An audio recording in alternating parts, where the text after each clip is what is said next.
What is going on, Don't Unfriend Me Nation? Sorry for the delay. We are waiting on Mike. We were doing okay, and we had a little bit of a snafu trying to get his audio stuff. So he's going to call right back. He's doing a full reboot. Should be back in just a second. It's Red Friday, y'all. I don't know if you knew, but we had a post that just hit 17.9 million people. Kind of a cool thing.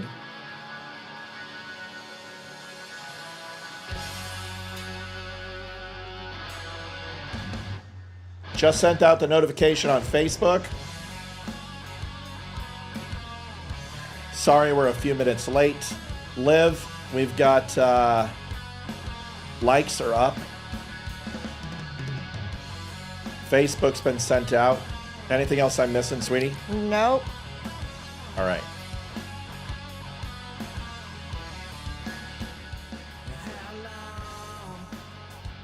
All right. Tonight, we're going to talk about Andrew Tate going for Prime Minister. You may know who he is. Love him or hate him. We'll talk about that. Got some stuff going on about the fire. Mike is going to be sharing a situation that took place with him and some friends and some liberals, and should be an interesting conversation. We'll all talk about it together. Governor Newsome backtracks. He's going to start investigating the water shortages. Donald Trump visits with ex-presidents. Melania's pissed. Got a lot of stuff to talk about. And Trump's sentencing. We've got the full audio for that. We're going to be back in T-minus 3 minutes, hopefully with Mike. We'll see you in a few short.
Head on over to wimkin.com.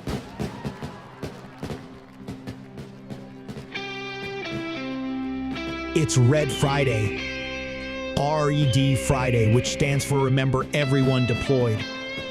A movement designed to honor veterans and deployed U.S. troops by wearing a red shirt every Friday. As simple as that may be, Red Friday is a great way to back those who serve our country. Go to dumbshow.com and search for Red Friday to get your red on.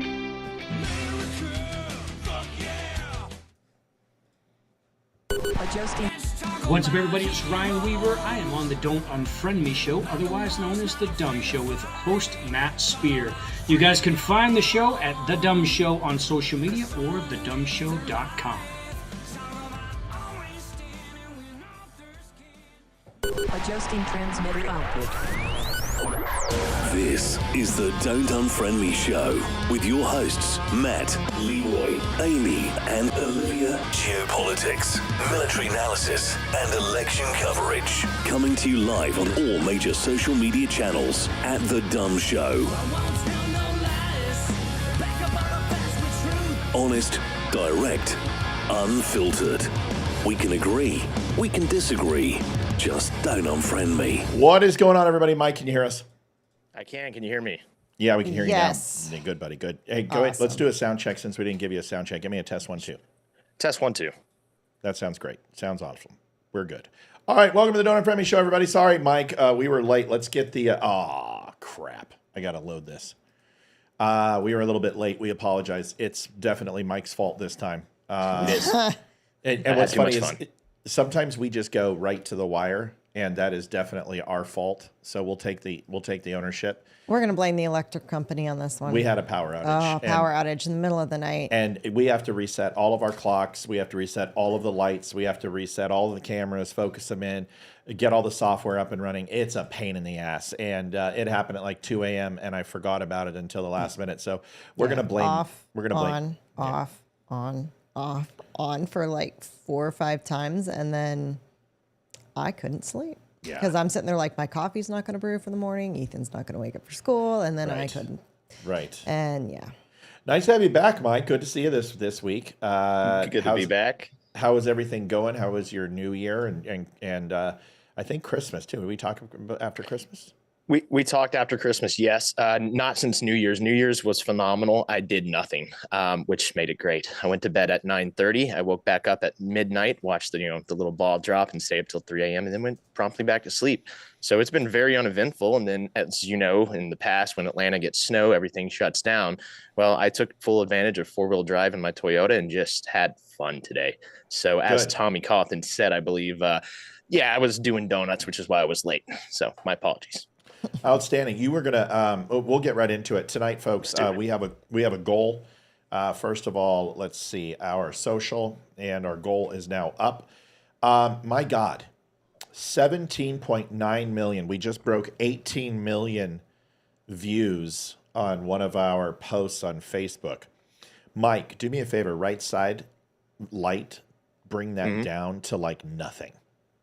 This side, correct? My military. Your left. Your military left. Stage. Gotcha. Yeah. So 17.9 million. Where's Facebook counter at now, Liv? 209,328. So 209,328. We have gained 3,200 followers in like 46 hours. Yeah, the one on this side, it's you see the whitewash you got going on there? I do, yeah. Just turn that off. It's too much light. Your camera's going, duh. It just doesn't, it's too much light. That's okay. Looks like he's got sunburn now. Yeah, hold on a second. Just stop right there. Don't move. That works. I can fix the rest. I do want to compliment you on your hat and your shirt, though, or hoodie. Yeah. Thank you. It does Seriously, look good. this is a toasty hoodie. Like when you guys say, I know a lot of stores will sit there and say, "Yeah, we get quality."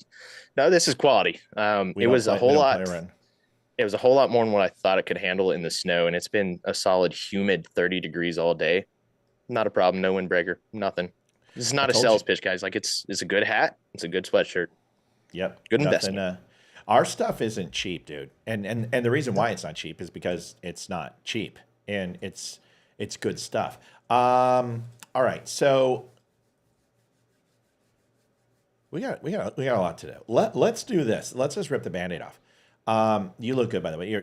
We got to get you a new camera. But as soon as we do that, you can tell it's going to look great. I just need to find out if Leroy's going to kick his son out of his house. And as soon as I owe him a camera. So what Olivia might just do, we're redoing Olivia's set this weekend. We're going to get that built. And then once we identify that, we will figure out about the camera and get that done. Cool. So we're going to talk about quite a few things tonight, but this is an interesting topic. So I'm going to kind of let you lead it. And if I have questions or something, I might chime in and ask you something. But why don't you go ahead and start off? And you wanted to talk about something in specific tonight, and rock on with your bad self.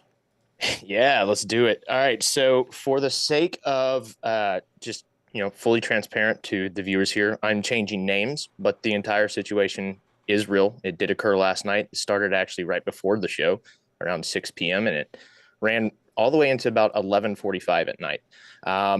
There are two particular individuals. I'm going to refer to one as Pam and one as Angela. All right. I get a text message yesterday while I'm at work from Angela, a very close person to me. And it was a SOS text. It literally said SOS. Do you have a moment? I need to talk to you, Mike. And I was like, all right. I stepped out of the office, picked up the phone, gave the phone call, get it straight to voicemail, right? So I'm freaking out. I don't really handle these situations well. And, I want to help someone. And if they're close to me. Who are these two women to you? One Friends? is family and one is a friend of family. Okay. Got it. Okay. So Angela would be the family and Pam in this particular case would be the friend of the family. And that this is important. My entire experience with Angela lasted about maybe a minute and a half. And my entire experience with Pam ran from about 6 p.m. to almost midnight. And I did not have one interaction with Pam. And this is the importance I want to bring up here. So the SOS text from Angela turned into, I make the phone call back after, went to voicemail. I sent a text like, hey, WTF, what's going on here?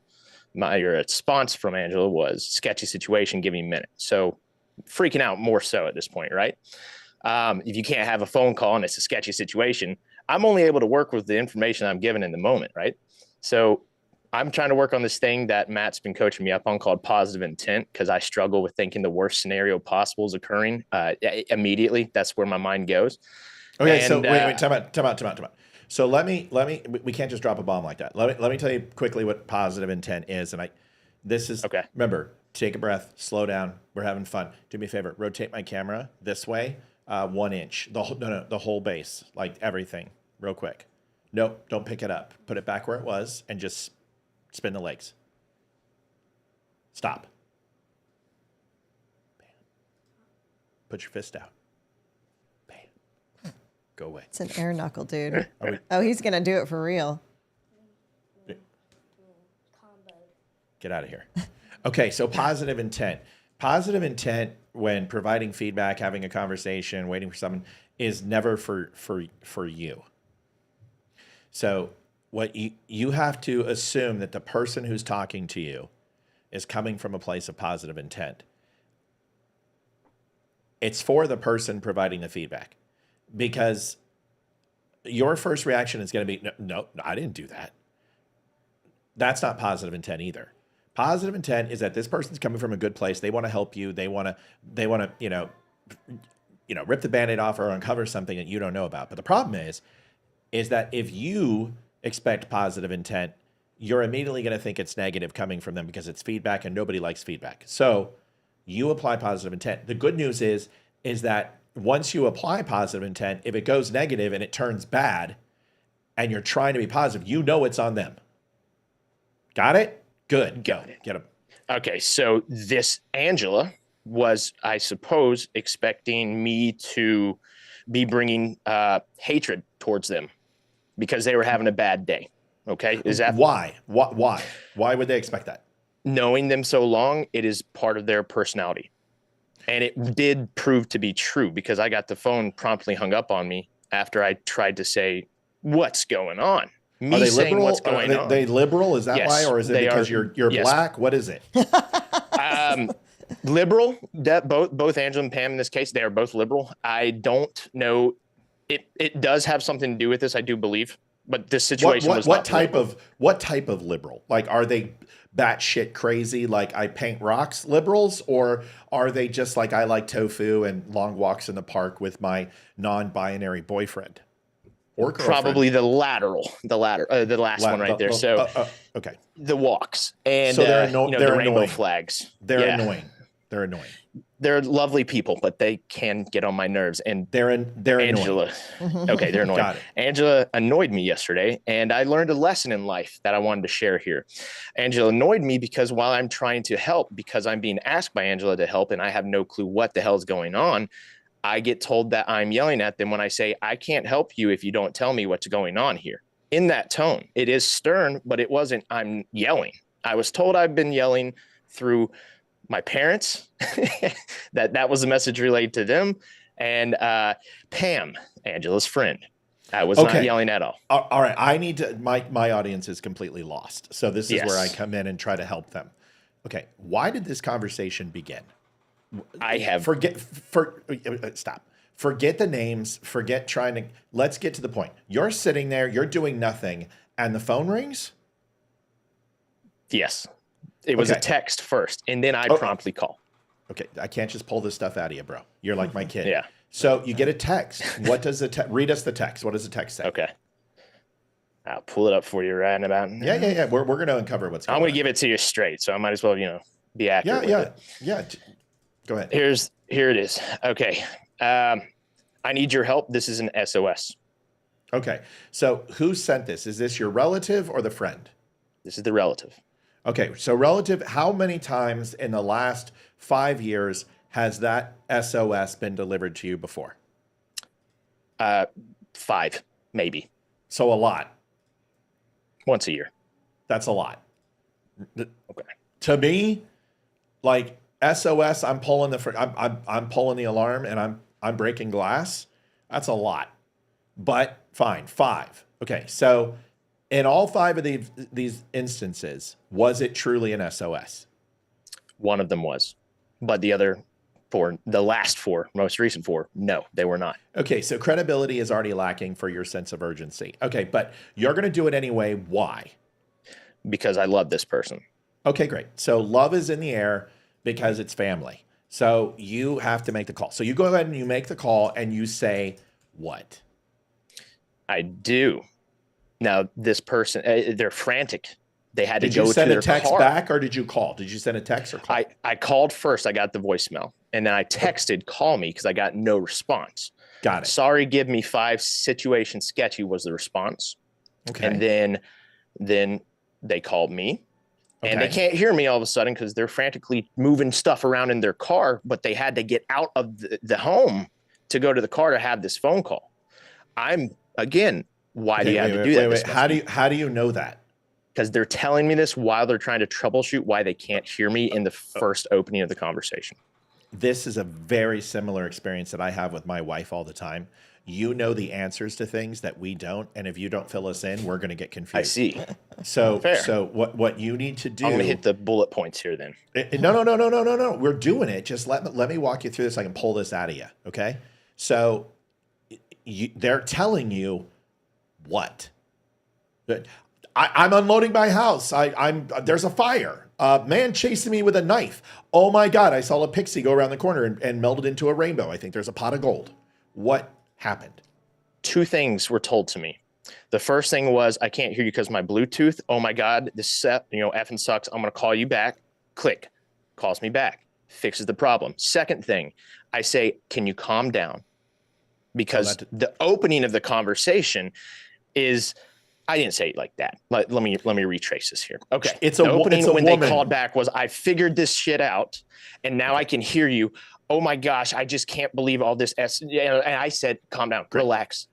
I don't know what's going on. You freaked me out, and you just hung the phone up on me is the way that I perceived that. So let's figure out what Mikey here doesn't know. That went over like a fart in a diving suit. Well, that's because you never tell a woman to calm down. Yeah. You'll learn that when you get pubic hair on ball 1. So this is why I'm here. I'm learning. So you never tell a woman to calm down, and you certainly don't ever tell them to relax. And you certainly never get more emotional than they are. Like that, what you just did was essentially like the homemade Molotov cocktail of epic proportions. Like you might have just poured gasoline over your head and struck the match. So you're not in a good place already. Okay, liberal or not. And she's a liberal, which is even worse because then she's going to say you're mansplaining to her. So you're in trouble already. Now that you understand that, then what happened? Then I sat there and wanted to do something new that I had not done in my life. Let it go. Completely detached from the situation. I've been hung up on twice. I just got yelled at. Someone's clearly been yelling at them today or yesterday. And I don't have anything to do. I've offered my help be done with it. If they truly need me and it truly is a life or death, I will be there because I have been before, but they're just having a bad day. Now we fast forward to about 6, and here comes the second person, which is really what shocked me on how I handled this. Okay. Pam, friend of Angela. Here's this conversation I had with Angela earlier in the day occurred, and heard that I had yelled at Angela. Keep in mind, I don't know what caused Angela to send me an SOS text still in this moment. In this moment that you're asking me these questions, I still don't know what happened yesterday. I just removed myself.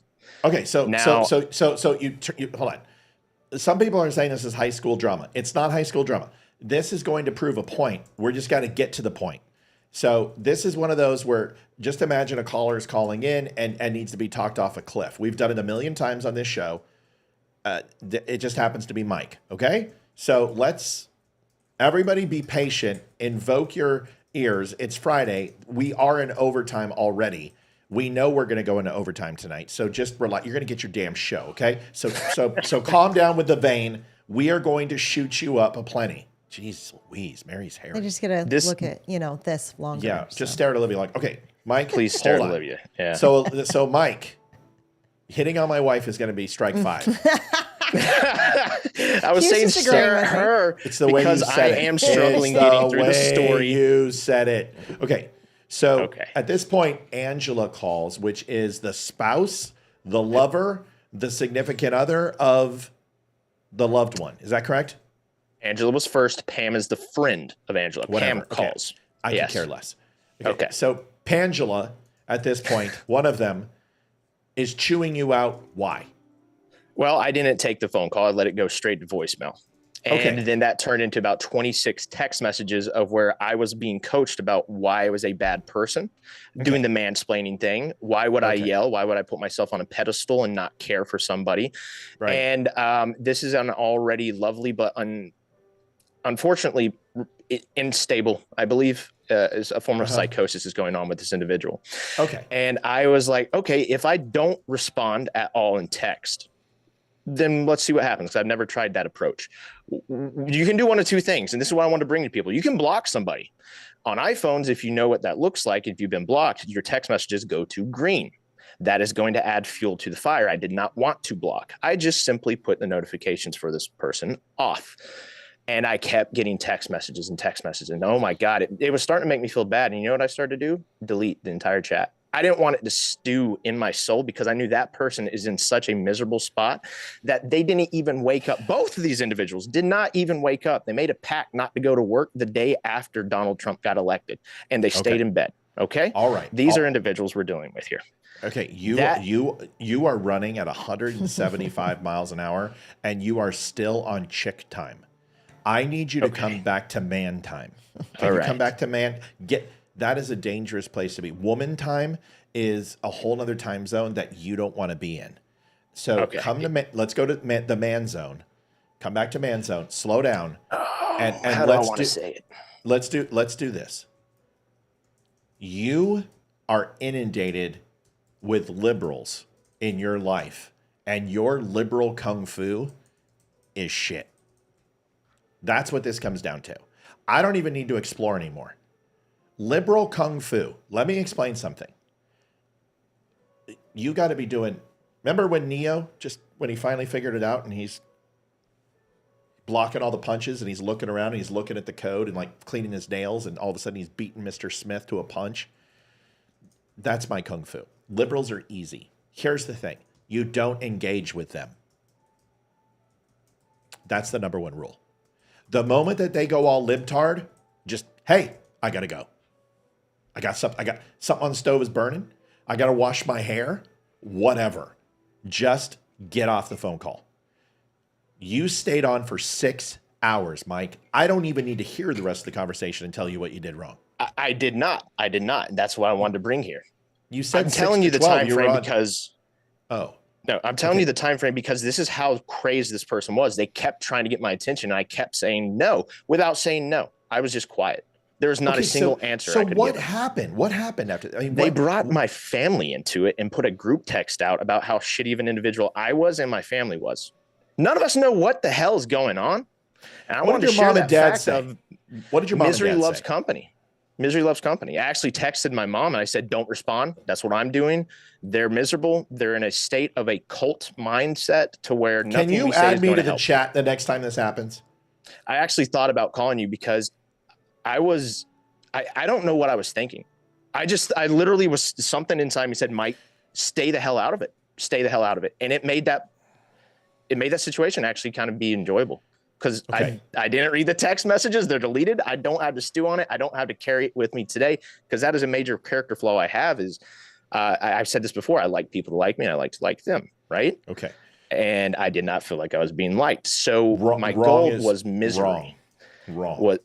Okay. You don't like to be liked because that's what you prefer.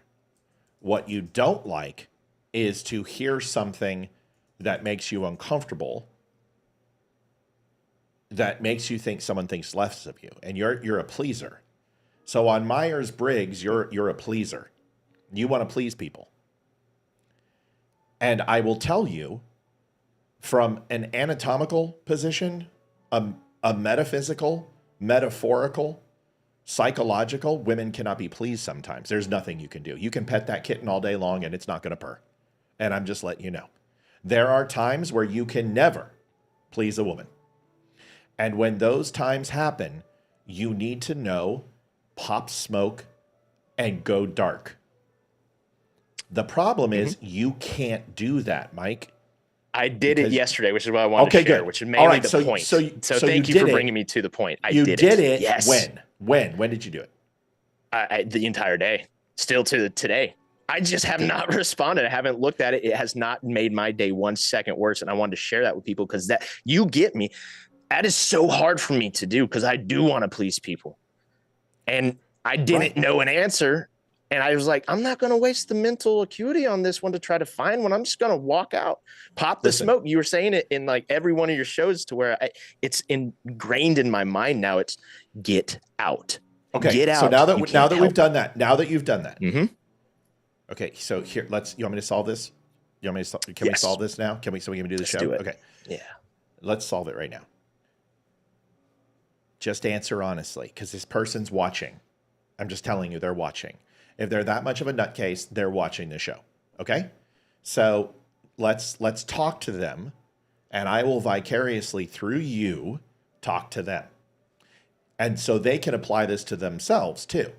Is this person someone you want in your life? Wait. Then ask yourself the question, is this someone you need in your life? Answer those two questions. The person who sent the SOS text I want in my life and I need. Great. The person then who the other person, the other person is, then fuck them.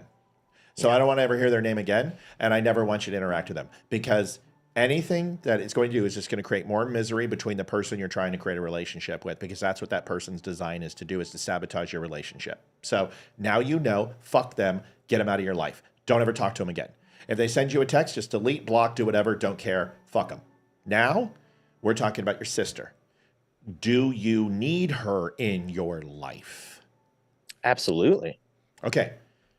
So now you need to do one of two things. One is this is where you have to eat some humble pie, because if you want something truly, you'll get it. It usually takes sacrifice, self-awareness, affability, humble attitude, apologetic nature, a shit ton of empathy. And you also have to also realize this, and it's going to help you for your marriage, that you're wrong. And you just can be wrong and be okay with it, because it doesn't matter to be right. You need to accept this person for who they are and not what you want them to be. The caveat to that is that that conversation needs to be put towards them and say, you need to accept me for who I am, or don't. I want a relationship with you. I love you. And I'm willing to just do about anything except neuter my masculinity for you. And I promise you don't have to neuter your femininity for me. But if you can't make that agreement, then you can just go play hide and go fuck yourself. It's the best advice I can give you, because I'm telling you, bro, it took me 50 years to realize that. Do I want him in my life? Yes. Okay, then I have some work to do. Time to go in here and be humble. Time to not be right. Time to apologize, even though I may not deserve it, but mean it. And accept them for who they are in all their inequity. Because if you don't, you're going to lose them anyway. You know, the biggest thing that I took from it outside of what you just taught me is Homer. Again, I love bringing him up. He taught me through one of the hardest parts of my life. Misery loves company. Everybody said it. Everybody's probably heard it. The problem for me is I had to figure out what that meant for me. I think misery loves company can apply differently to different people.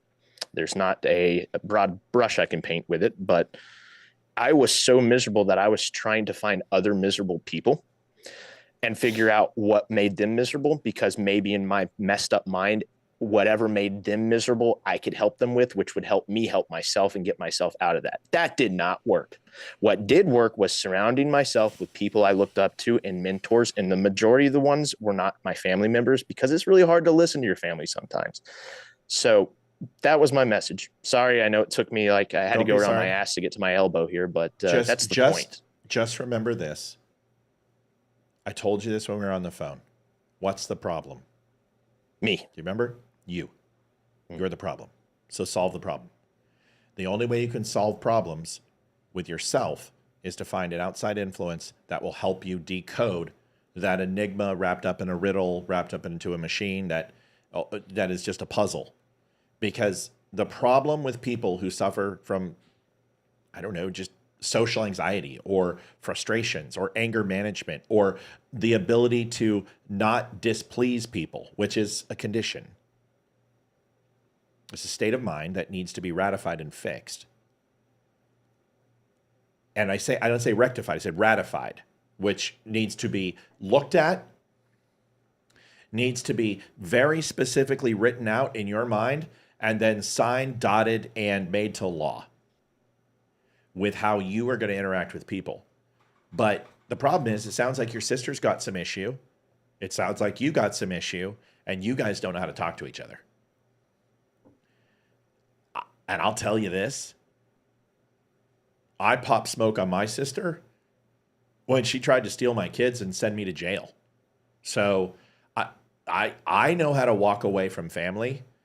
But the one person who we haven't heard from is the actual person who pees sitting down, who might have some perspective on this that we don't have because we're men. Liv, 5 more minutes on this, and then we're moving on. Go ahead, Liv. I don't know what to say. I mean, give her a few days. She's a woman. Could be that time of the month. If she was in a fight with somebody else, women will take out their emotions on the people they love most. And they could be fresh. I know I've had a bad day at work and I've come home and I've freaking pissed all over Matt and been like, nah, and start a huge fight just because. Some people pay good money for that. Just because I know that he is going to love me no matter what. And stop. You're asking for my advice, right? If you get fat, just maybe not. Yeah, I'll love you no matter what. Go ahead. So I know I can be myself around him, and I just let everything go. And I'm not a very nice person sometimes, and unfortunately he gets the brunt of it. And that's kind of what marriage is all about. You get the brunt of the other person's emotions, and it's how you deal with them. So give her some time. She might need some space. It sounds like she was either in a fight with somebody or I don't know if that person is in a relationship or if they have a roommate, if they were fighting with their roommate, or it sounds like something was going on and they may just need some time to cool down. Give her a few days, and maybe at the end of the weekend, maybe on Sunday, reach out and say, hey, let's talk and see what happens there. And if she's still freaking out, say, okay, maybe just need to distance myself a little bit and say, okay, when you're calmed down, let me know when you're ready to talk and we can talk. And then just kind of put it in her court. Well, one other piece. As much as you think you're right about Donald Trump, she thinks she's right about Kamala Harris. Mm-hmm. As much as you think abortion is wrong, she thinks it's right. As much as you believe guns are the answer, she thinks they aren't. As much as she loves Ukraine is as much as you say, well, we should support Israel instead or whatever. You have to put yourself in somebody else's shoes. But if you can't identify if the relationship is worth it or not, you're never gonna fix it, dude. So you got to decide, is this worth it? Is it truly worth it? And with my mom, I said no. We tried on that one, and we tried. I put myself in jeopardy, and when I had kids, I said, no, I will never allow that woman to do what she did to me, to those kids. And with my brother, the same thing, and my sister. Took us a while to learn on that one. Yeah, but... on most people. But the problem, Mike, is if you do this right, they won't call you anymore. Which is just not taking the bait. Is set the rules. The moment that you start antagonizing me, the moment that your attack dog starts reaching out to me, we're done. I'm putting you on an egg timer for 72 hours. I'm not going to call you. We're done. So whatever SOS you need, I need you to be involved and nobody else. I don't want a relationship with your significant other because they are nothing but toxic to me. I want a relationship with you. And if you can't follow that rule, I'm not going to allow you to keep kicking me while I'm down. I'll put you on an egg timer for 72 hours, and if you continue to do it, I'll just ghost you. We're done. You have to set the rules of the relationship. And is she an older sister?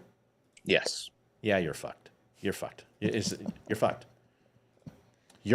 She will always treat you like you're insignificant. There's nothing you're ever going to. She will always treat you small and insignificantly. That's just the way older siblings do it. Go ahead, Liv. I can say something about this. I have an older sister, and she treated me like I was 3 for pretty much our entire lives. She was rude.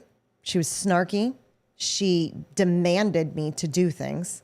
Just go do this, blah, blah, blah. We had to share a room, and until she moved out when I was 16, and she gave me the space by my bed, and that was about all of the room I had. She took the rest.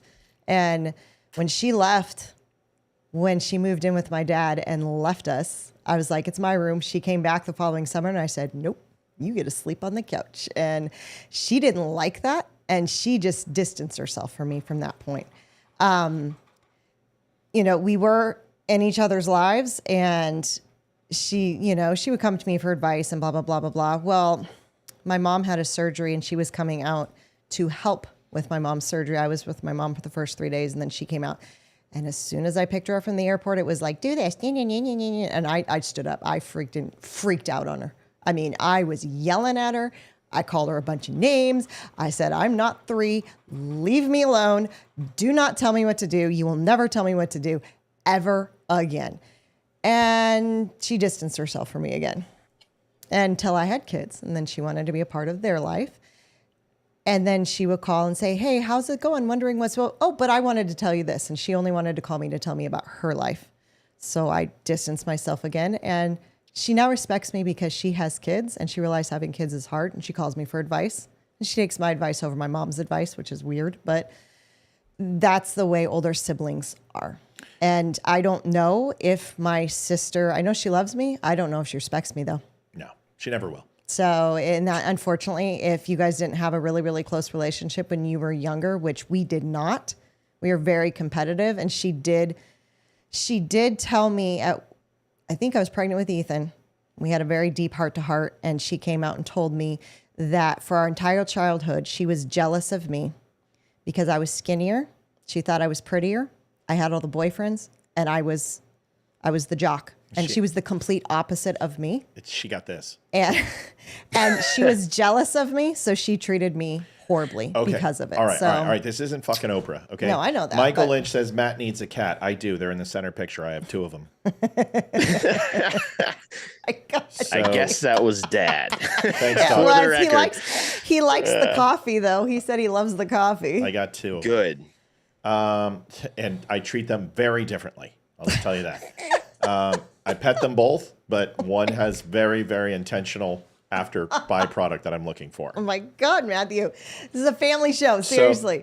Yeah, right. Yeah, this is a family show. You're going to make me blush. So that's not possible. Here's what it comes down to, dude. You get your minute. Go ahead. We've unloaded a lot of. I know you probably wanted to say this in a different way and present it in a different way. The family's messy, relationships are messy. This isn't going to be your first rodeo. It's not going to be your last. Sometimes you're going to be the circus clown. Sometimes you're going to ride for 8 seconds. Just get used to it. This is the way it happens. And when you try to figure out women, they're going to change that shit on you right away. So you're never going to figure them out, dude. You're going to be on your deathbed. You'll be 96. And all of a sudden, your grandson's going to go, Grandpappy? And it'll be like, yes. You'll be like, I have a question. Go ahead. Can you tell me and figure out women? Absolutely. Wait a second. I've got it. I understand. I know. That's the truth. Okay. You get your minute. Go. I wanted to just bring this to the show that I, for the first time ever, learned how to ghost, and it was very difficult for me to do so. But it actually helped separate myself from a situation. The biggest portion of this is my sister's a very lovely person, very loving person. Just had a bad day. Hey, Robin. And, sometimes people, if you care about, I see some of the comments, if you care about that person, care about your sanity first. I agree with that statement. You got to protect yourself, because if you can't take care of yourself, then how are you supposed to take care of others around you second? Take care of yourself first. Put the mask on first for you, not that, N91 mask or whatever the hell that thing was. I'm talking about the airplane reference here, people. Yeah. You have to take care of yourself first. Okay. So thank you for letting me bring this to the show. And I'm sorry, I feel like I ran away donations. So like, subscribe, donate, share. Thank you. This Olivia hasn't had time to put them in because she's been drinking. So no, I've been letting this go. So anything else? Are we done? Can we move on? We're done. Let's move on.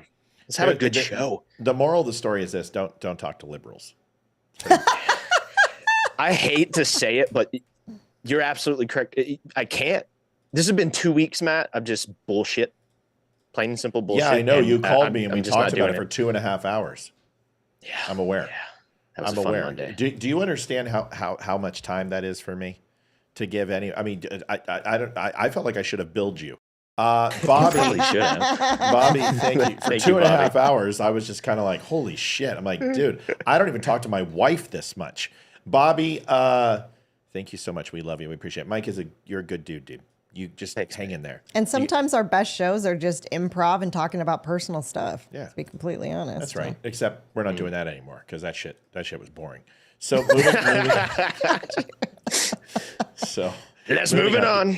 No, it's good, dude. It's good. Seriously, we've had people who literally have a 45 in their mouth on this show. Yes, we have. Yeah. Wow, that's hard. We've talked people off cliffs before. So this isn't anything that is crazy for us. We understand, and that's the way it is, dude. I mean, life is messy, and family is messy. And I'll just be honest with you, my family is my daughter, my son, my beautiful wife, her mom. That's pretty much it. My dad. Not really. Your dad and I talk once a year. Yeah, that's true. So, but I love him, and I know he loves me, but we're not family. We just really aren't. And we just don't see each other. It's just not there. We don't talk on the phone ever. It's, hey, Matt. Hey, Chris. That's it. And, how you doing? I'm doing good, Chris. You talk to Hayden's friends more than you talk to my dad. True. I talk to Mike more than I talk to my entire family, it seems. So the thing is that my true family are the Raymonds. Megan, Joe, Holly, Randy, R3, Sherry. Emma, Sherry, Aunt Sherry. I can't call her Sherry. She'll fucking flip. Those are the people who I love. Like, I love them. They don't judge me. They care about me for who I am. And those are the people who I love. So once again, real quick, this donations are in. Olivia is going to be going ahead and watching it. Thanks everybody who's already donated. We also had Karen Eschenbach purchase. I saw that. Let's see. A Second Amendment flag shirt, Dumb Nation skull and flag, 5 Reason shirt, and Tomahawk medium roast, which you will love all of them. So thank you for your purchase. And people have been buying the blankets like crazy. This right here, it's 18.1 million now, have liked this image. And this image has went absolutely viral. It is the biggest thing ever on the Don't Unfriend Me page. And with 18 million people, 18.1 million people looking at it, we're pretty stoked. It's an amazing image. It's a terrifying image. Whoever took it should get Photograph of the Year because I've just never seen anything so haunting. We're going to talk a lot tonight. Thank you so much, Christine Clark. We appreciate you. Thank you. Let's go into what we're going to chat about tonight. DEI. You know what I love about black people? That sounds like you're walking into a bad joke. It's not. What I love about black people is that they don't feel the way that white people feel that they should. And black people love our country and they love the opportunity and they get frustrated. Of course. They get frustrated with the healthcare, which has disparity between minorities and white people. The criminal justice system has demonstrated that there's disparities in sentencing. They understand this. They understand there's racism. They understand they get profiled. They understand all these things. But they don't bitch. They don't complain. And they realize that somebody else has it even worse or just as bad. And they move on. And in spite of all those things, become successful patriots to our country. Head coach Marcus Freeman for the Notre Dame football team, and fuck Notre Dame. But I gotta love his answer. He was baited into trying to play the race card. You're the first black coach ever to play in a national championship playoff game. I don't think he liked it very much. Take a listen. We'll talk about it. We'll start with actually Mike, and then go to Olivia. Yeah, who won the game? That would be Notre Dame. That's what you Like said. of course I said that. I know. And Ohio State's going to stomp Texas. Does he know? Yeah, he knows. Okay. He's like, you called it, Dad. I knew you were right. Okay, I know. Here's the video, and there's Mike. Let's listen. To go to a national championship. Should those be bananas? No. Game. See, that was racist. See, Matthew Owen Spear. That's, if you want to know what racist is, that was racist, right? The Just an rest isn't example. Just that. But it's called humor, and it's funny, and you got to laugh. Because if there was a white person there who, like most head coaches who are fat, I would have said, shouldn't that be full of Twinkies? Oh, making fat jokes? I make all jokes. If you don't like it, there's other channels. Don't cry. It was funny. Shut up. Listen. Listen to how not racist this guy is. College football. Just hearing that response alone, how much does this mean to you? You know, I've said this before. I don't ever want to take attention away from the team. It is an honor, and I hope all coaches, minorities, black, Asian, white, it doesn't matter, great people continue to get opportunities to lead young men like this. But this ain't about me, this is about us. And we're gonna celebrate what we've done because it's something special. Wow. It was a very good answer. She's like, well, there goes my black man sleeping with him fantasy, because she looks pissed. Like, she's like, white chick got offended. Like, she's going to go down like 5 or 7 glasses of Chablis and not be very happy. But this is what happens when you try to stereotype men. It's not black. It's not white. He's a man. He is a full-throated, testosterone-laden man. And you're trying to break him down to his skin color, and he's not going to take that shit. Just like you're not going to break me down to that I'm white or break me down to my religion. Mike, what do you think? Thank you, Diesel K9, by the way. That's awesome. I think what he said was the most professional thing he could have said, and it sounded like it was actually genuine. It sounded like it was honest. He's 100% right. As much as I'm not a fan of Notre Dame because they beat my Bulldogs, there is a clear difference between the Bulldogs and Notre Dame. Notre Dame was coaching very well in both games. And I was watching him on the sidelines. Anytime his guys had a bad play, maybe a penalty or a phenomenal play. The reason I love him as a coach is you see him proud of his team. He'll go like this. He'll be like, yeah, he'll point out the individual players on the field. And if you never played sports, and if you did have, a coach like this, you know exactly what I'm talking about. Every player revolves around that coach, and that is a winning team right there. You have to revolve around one person on that team, whether it's your team captain or if it's a head coach. That person, their personality is not an inauthentic one. It never is. Inauthenticity does not get you to greatness. It looks great on paper and LinkedIn, but if you come out and you just say what is true and simple and short, like what he did in that interview, that speaks of his character. And I would like to praise him for that. He seems to be very humble.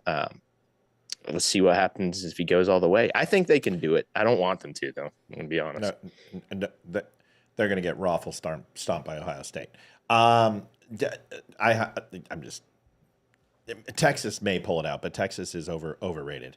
Oh yeah, Kansas almost beat Texas. The Buffs, in my opinion, would have beat Texas. Here's what it comes down to. Liv, I want to get yours, then I'll give mine. So why don't you do yours? Then I'll tell you my opinion. Okay. Well, to be honest, I was not expecting him to be that young. I was thinking he was going to be much older. Right. Much older. But so I was a little shocked when I saw, he looks like he could be out there on the field. He looks that young. Yeah, he does. But I thought it was a great answer. It gave me chills. It made me think of Remember the Titans. And It made me think of that coach. What was it? Coach Boone? Boone. It reminded me of that, and that's. We'll tell everybody about Coach Boone. Well, Remember the Titans. It was in Virginia, just right down the road from us. But it was about when segregation. They were. It was the first year in a high school that black students were coming into an all-white high school, and it was about the football team, and how they hired a black coach because they wanted. They had to. I don't remember why they hired him. He was qualified and it was extremely successful. Yeah. But I think they were doing it because they had to, with plans that they were going to fire him after the first game if they lost.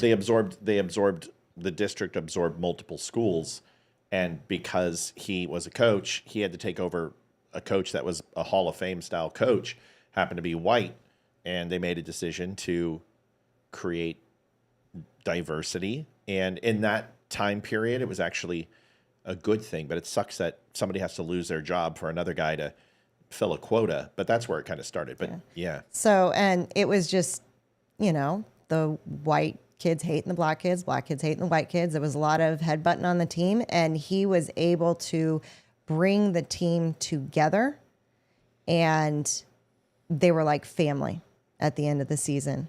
And I guess being a true story, they all stayed in touch after they graduated. And it's a really good movie. Yeah, and that's where Hayden's namesake comes from, by the way. The little girl in the movie, Hayden Panettiere, plays her. And we both said, gosh, we would love to have a daughter just like her. Well, we got her. We got it. We got her to a T. Hair, everything looks go watch the movie. My God. Go watch the movie. It's hilarious, except for the tomboy part. But it's a tearjerker. It's a really good movie. But that's what it reminded me of. Yeah. And amazing answer. And he seems like an amazing guy. Yeah.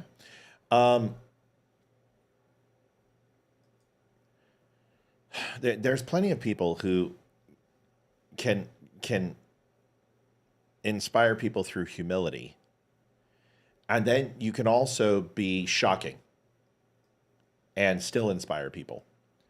And I don't care if you're Howard Stern or Paul Harvey. They both have their value in society, even though I think Howard Stern's a lump of dog shit.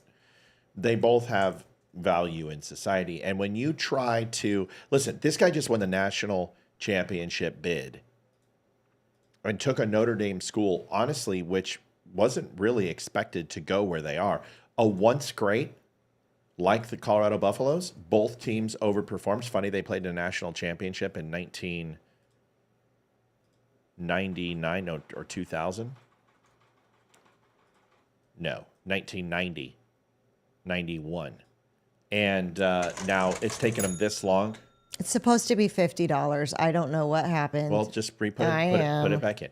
So to see both these teams reemerging, it's excellent. But the interesting thing is I think if you ask Deion Sanders the same question, he would say the same thing, is I'm not even thinking about that. And he is a Howard Starr type shock jock, even though he's a very godly man.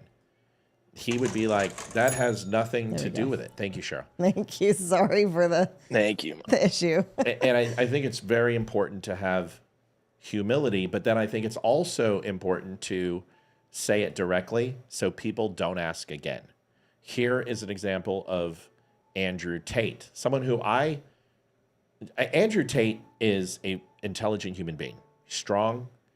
He's athletic. He's a good-looking guy. He likes to think that his definition of what a man is what a man is. But he really doesn't F with you unless you F with him. And I have seen him go off on people because they don't know how to have a conversation with him in the room.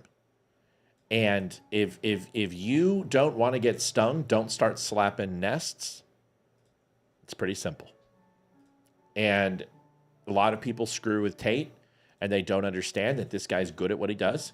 And he will wordsmith your ass all over the place, and he'll degrade you, and he'll make you look your very worst if you have vulnerabilities. And if you don't, they bounce off like chinks of armor, and I've seen him get wrecked before. Here's a video of Tate, and I say it's probably one of his best, and he was accused of sex trafficking 3 years ago and some pretty horrible stuff, and the charges were dismissed in the case.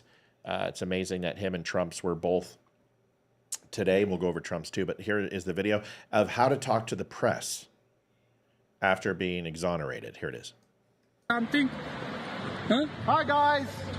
Welcome back to the Tate Show.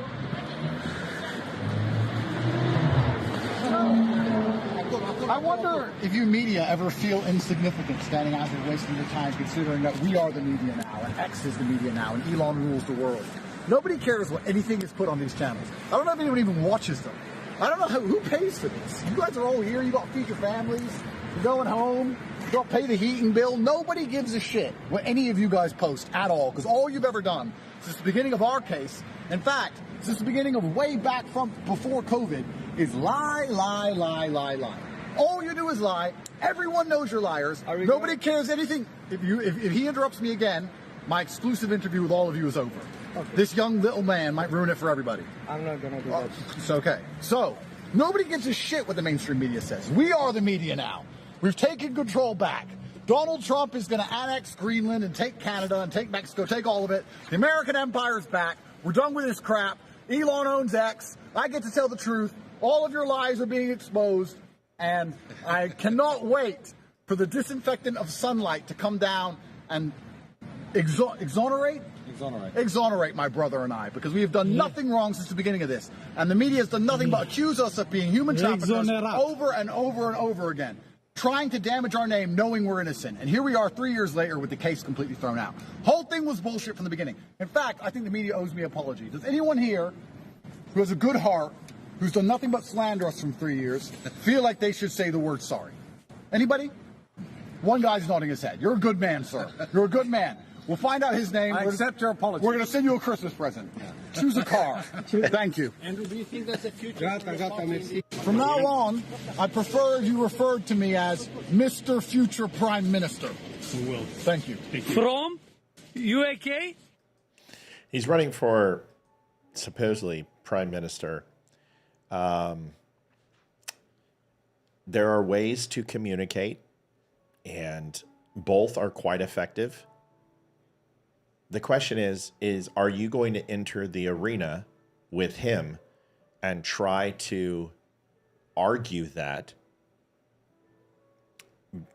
And this leads me back to the conversation. And this is why I'm showing these. You're going to see how I'm going to tie the threads together. Mike, if you enter a conversation with him, what do you expect to get out of that? Talking to tell you the truth. That's it. I'm gonna learn something.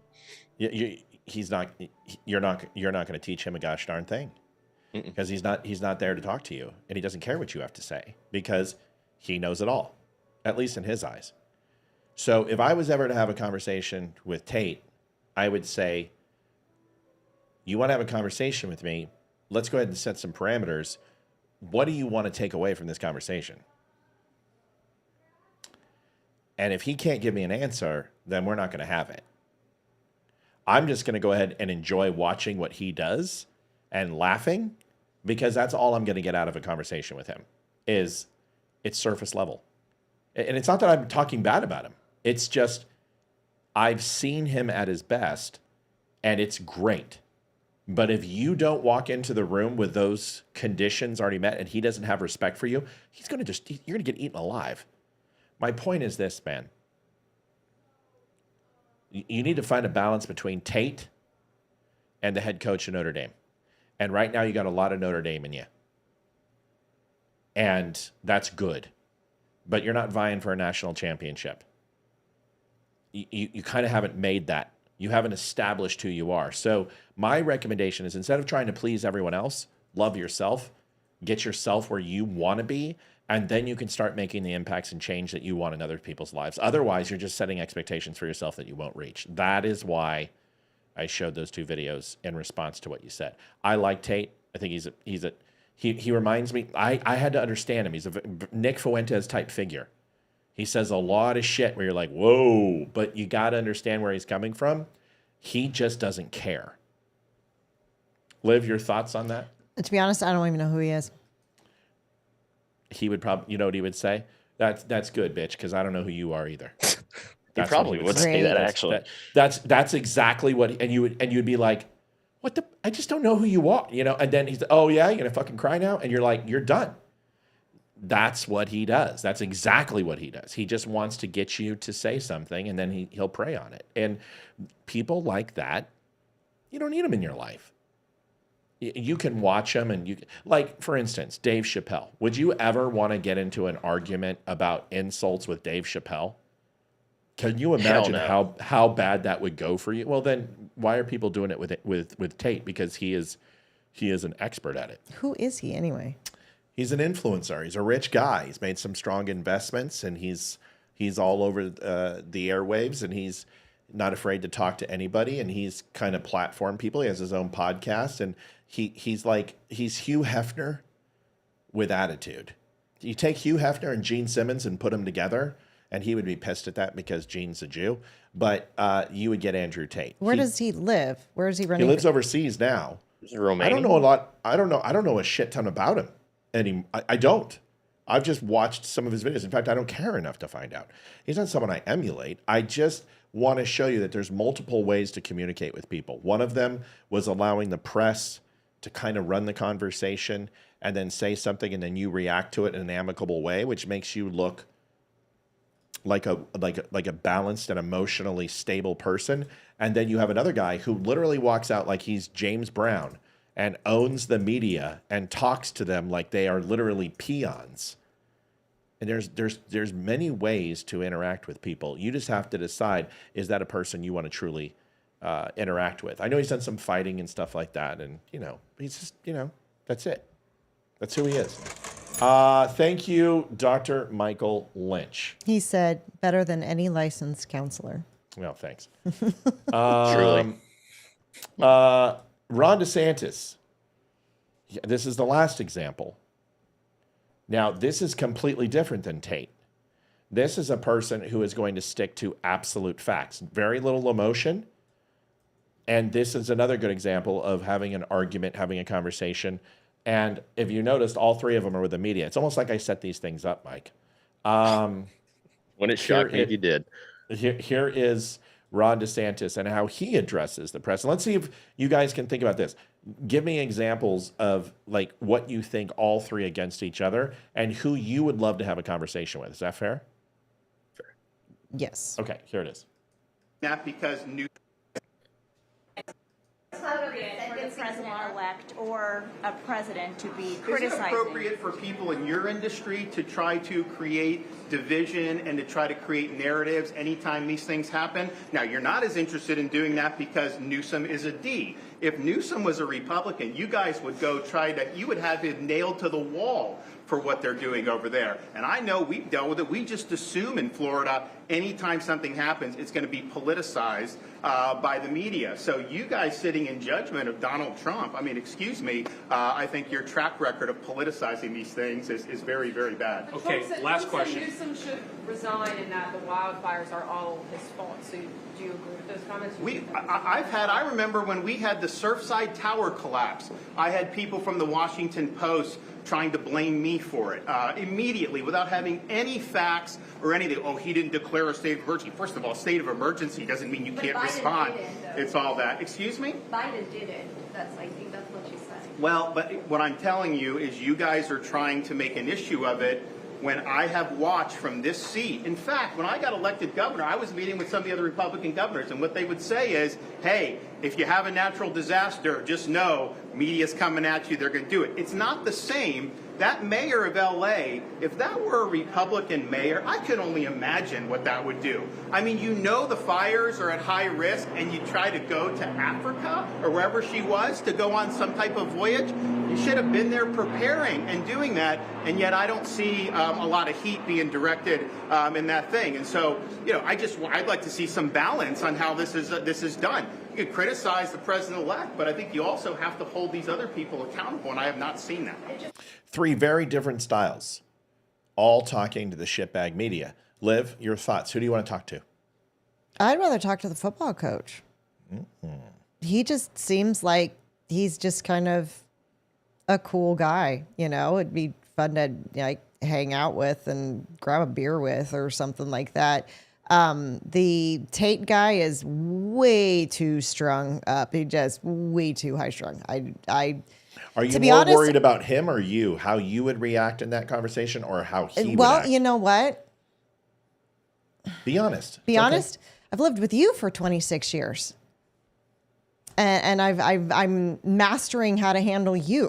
So I think I would fare fairly well with the Tate guy. I think you probably would, and I think he would sense that and probably leave you the hell alone.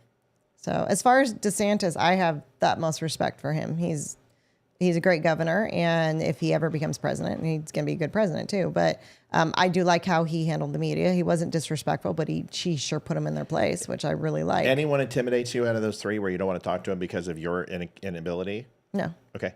Mike, who do you want to talk to? Andrew Tate, because it would scare the living hell out of me, and I'm enjoying doing stuff that makes me uncomfortable. May I add a fourth option, though, on top of that? No. Okay. Yes, go ahead. JD Vance. Yeah, but it's one and the same. So, but not a part of our examples. The correct answer is based upon your personal opinion. But if you want to get outside the comfort zone, all three. Because one, you're going to, depending upon who you are, you're going to learn an affable nature in the head coach. You're going to learn an exuberance of confidence that is borderline on narcissism in one. And then the last guy, you are going to get a down-to-earth political answer, which is an oxymoron, because most political answers are inauthentic. But he has a way of saying it like a rube, like George Bush would, but actually it making sense. So like Trump, he can talk at a level that people relate to. So I would love to talk to all three of them. But see, the funny thing is I would want to talk to Pam Angela too. I just love conversation, and I love to analyze people and listen to people and decide what type of conversation we're going to have based upon who they are. And if somebody's very emotional, I usually get pretty calm. And when someone's super, super calm, I try to be a little bit more emotional to get some energy out of them. So Andrew Tate is one of those guys, and I'll just be honest, the secret sauce is demonstrate confidence, and he will appreciate and respect you. And understand what his bubble means.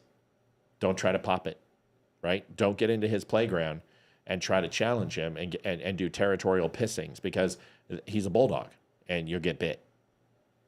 That's pretty much it.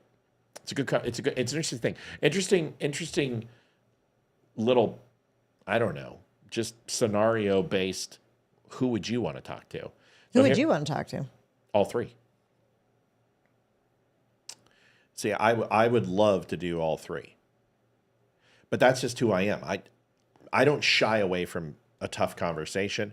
I don't shy away from an emotionally charged conversation. I love conflict. People are like, oh, I can't stand conflict. I am a moth to a flame. Like I run in traffic to conflict. I love it because I think some of the best relationships in the world have been formed in my life with open conflict.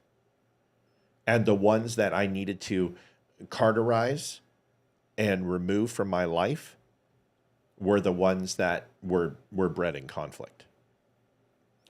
Because being amicable and affable is not my goal. My goal is to find out who a person is, to see if we can go ahead and geosynchronously be in orbit together.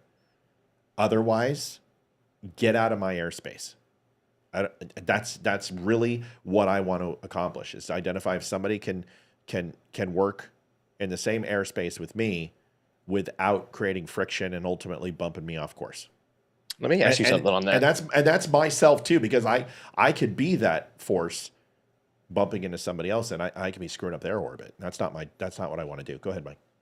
Do you find that it's more difficult with the people that you engage with, the older that they are or the younger that they are, to have that relationship form? Is it harder when they're older to form the relationship, or is it easier? What do you tend to find? Doesn't matter. I can relate to anybody because I don't see them that way. I don't see them as old. I don't see them as young. I don't see them as black, white, indifferent, smart, stupid, dumb. Everybody has value, and everybody can detract value from yourself. It's my job to find out what value they have in my life so I know how I can continue to fill them up so they can continue to provide that for me and I can continue to provide that for them. And if I can't get to that place, then they're not worth my time. And I'm not worth theirs. See, people think I want to be liked. I used to be you, Mike. Oh my God, dude. I had, Olivia will tell you, I had to be loved. If I wasn't loved, I let it ruin jobs for me. People, what do you mean they didn't like me? You know, I once had feedback from all my employees at Comcast, and they got to send it in anonymously. And out of like 730 employees, like I had 715 glowing recommendations about my leadership. What do you think I focused on? The 15 that were bad. And I let it just eat me alive. I unlocked something. This show. The first year of this show was rough. Because anything negative that came across your plate would drive you nuts. Yeah, you would fixate on it. Yep. And it would just take your entire time and your entire life until they either ghosted you or you managed to get them on your side. And it took you about, I would say, you started doing it about a year after you started the site, and about 18 months, you really started mastering it. And now you're just like, whatever. Liberal kung fu, man. Yeah. It's like you want to argue about something, bring it. Like, the difference is between guys like some of these lefties that you see is they're all using ChatGPT. Like, I'll write an article and they're like, yeah, you just copy and paste it. It's like, no, here's the source and it's mine. And I wrote it, 2 years ago. They can't fathom that there's a human being out there that can articulate themselves in written form and verbal form, but who can still listen and learn something. You figuring out and people figuring out the necessity to be right will never garner you anything. All it creates is vindictiveness. All it creates is egotism. And it also creates a lofty expectation that when you are actually wrong, that you have to be right, which will make you wrong. Olivia will tell you, I fight when I am right and I will not give in. But when I'm wrong, it's usually, okay, you're right, I'm sorry. I made a mistake. I fucked up. I apologize. Sometimes it happens in 5 minutes. Sometimes it happens in 3 seconds. But no matter what, it always happens when I'm wrong. When I'm right, I will never relent. You do admit you're wrong, but sometimes it's after the fight is over. Oh yeah, of course it is. But that's different, right? That's completely different. I mean, But there are times, once again, that I'll admit in the middle of the fight, something you've never done. You know what I mean? Ever. Not once. But you're right. There are times where I will continue. When I'm wrong, I'll still fight, but I get to the point where I know I'm wrong. And sometimes in the fight, I'll be like, oh my God, would you please stop fucking fighting? I know I'm wrong. I know I'm being an asshole. I know it's my fault. Just please stop antagonizing me. You win. And that's usually when, Olivia puts in her napkin and gets her fork and knife and A1 steak sauce and goes, I'm going to eat them for dinner. And goes in for seconds. And sometimes it's enough. And it depends on the person. Olivia and I now, it's amazing. We can fight and then it's over. Because the love we have for each other is more important than the times where we forget to love each other a certain way. You know what I mean? So you'll get there. Be patient. Dane says, Matt, sometimes you make me mad, but I'm still here. No, you make yourself mad and you blame me. I don't have the power to make you mad. That's true. I don't have the power. If I possess that power, I'd tell you to give me all your money. Donate $100,000, please. Go sell your house and donate it to me, please, so I can not work for the rest of the year. I can't control you. You make yourself mad because you take things personal that aren't directed at you. Because, Dane, I don't think I have ever addressed you directly in a negative fashion. And if I have, you deserved it. Because you forgot to tell me that you didn't. And you forgot to stand up for yourself and say, Matt, you're wrong. Because that's easy to do. And it's 804-212-2208. And people have done it. And they go, hey, I don't agree with you. And sometimes it goes their way and sometimes it doesn't. But if you're right, you need to let me know. And if I've hurt you, you owe it to me and you to tell me why. But I can't make you mad. I wish I could. I wish I had those powers. I don't. Because I would tell my cat to leave the damn microphone alone. It's a $50 cover and tell her to stop. All right, so next up. Now, Dane, if that made you mad, that's the whole point. She agrees with you. This is, you know what? What's the Family Guy? What's the kid on Family Guy that's got like the little football head, the little boy? Stewie. I'm going to start calling her Stewie because that's it. Mom, mommy. It's what this is right now. And I even came home early from work today, and you know where she was? Poof, she was gone. I would have given her love for the 4 extra hours I was home today. Nope. Did she? Nope. She waits until I'm on the show. It's just like children. They wait till you're in the bathroom to want something, or you're on a phone call, an important phone call. That's what and they then do. they want something. Yes, just never fails. And then they ask for something and you're not focused on them. And then they get mad at you for not doing it or buying it at the store. And you're like, what the hell? I told you I wasn't paying attention to you. Why'd you tell me that? So Earl says, please stop. I don't want to do this no more. I can just feel it. My anxiety starts to go down. Earl, I don't know. It's very possible that they're doing a reply. There's very lots of stuff going on. Well, and Dane, if Dane,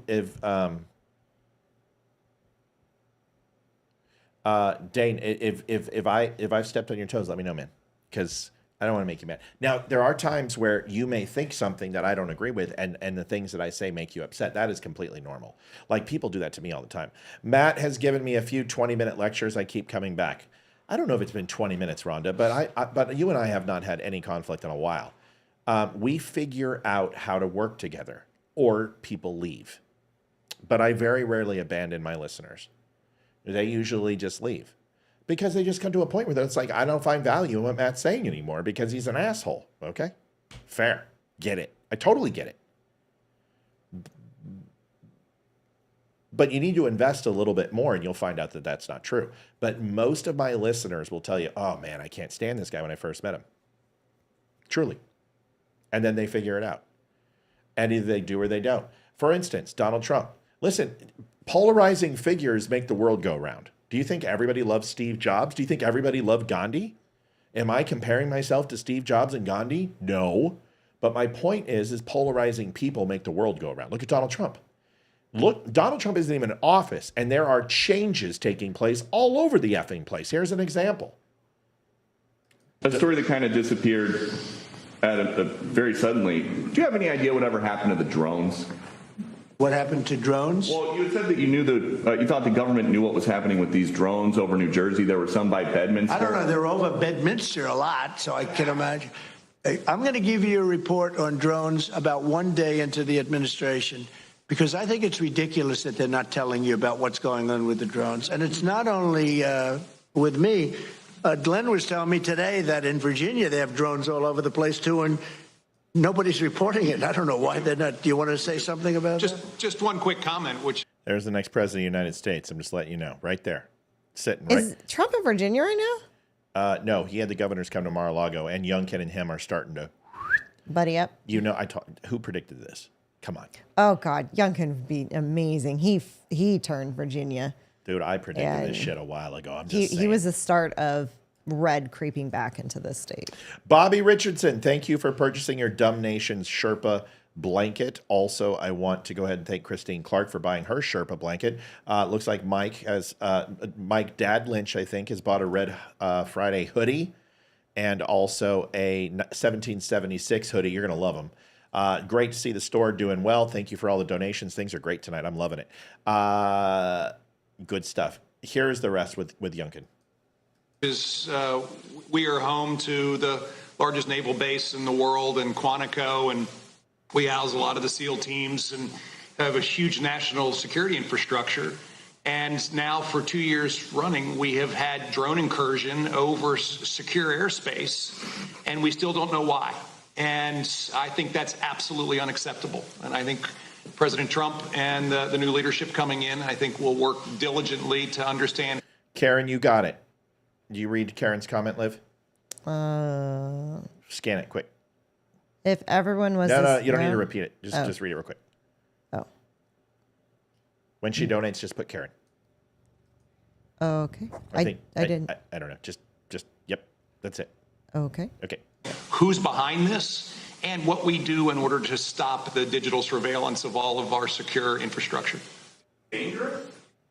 Well, I can tell you this. While we were dealing with a terrorist attack in New Orleans, we had drones being flown over our nuclear reactors in Louisiana. And we brought that attention to the FAA. We've been asking the FAA to give these states the ability to mitigate these drones. And it's sitting on some bureaucrat's desk. And that's real. Nobody knows. They don't want to talk about it. Go ahead, Governor. You're going to say? I was just going to say we have drones in Wyoming flying over our infrastructure as well. And it's incredibly frustrating that we not only have no way of knowing what it is, but nobody knows how to deal with them. They don't want to talk about it, and nobody knows why. They don't want to talk about it. That could be us sending drones. I hope that's the case, us doing it and doing research, and maybe they don't want to talk about it from that standpoint. I hope it's not an enemy, but we're going to find out on the 21st, the day after. You have to give me a little time for the inauguration, but shortly thereafter, we'll give you a report on it. We'll tell you exactly what it is. They know, and it's very strange that they aren't talking about it. Yeah, it's going to be exactly what I told you, but we can go ahead and pretend it's not. It's both. There are foreign nationals in this country who are testing our security limits and using drone technology, of course. And why? Because it's cheaper than a keyhole satellite. Cheryl says, Matt, are y'all going to the inauguration? I thought we were going to. Wimkin had invited us to the Maha inauguration, and we don't know if we're going to that or not. I don't think we're going to go down there. I got a bad feeling. So I've talked to a few people who are intimate with J6 and who are intimate with Trump's first inauguration and Biden's inauguration, who specifically run security there, and you can figure out who that would be. And I don't feel good. It's not that I don't trust myself, it's I don't trust liberals. So yeah, I just don't know if I'm going to put my family in that situation. If I could carry, probably. But since I can't carry, I don't know how I get my family out of that situation if shit gets hot, dollars to donuts. I don't know if I can get them out. Because there's two entrances to Washington, D.C. And with 1 million people, both will be compromised. So how do I get my family out of there? I can't. So I just don't know if I'll put them in that situation. So if we get a better position than we normally would, based on people we know, then I may. And that, what I mean is up close to the actual dais, because those people will have an exit strategy. But in a sea of 1 million people, which it's going to be a few 100,000 in the least, but I'll be surprised if it's not 1 million. I don't know if I feel comfortable with that. That's just the way I feel. Does anyone else agree with me, disagree? Let me know. Liv, what do you think? I'm going to go with your lead on this one because you've got the context. You know this stuff. So when it comes to safety situations, I just rely on you. I go with what you say. Mike, and I don't argue. What do you think?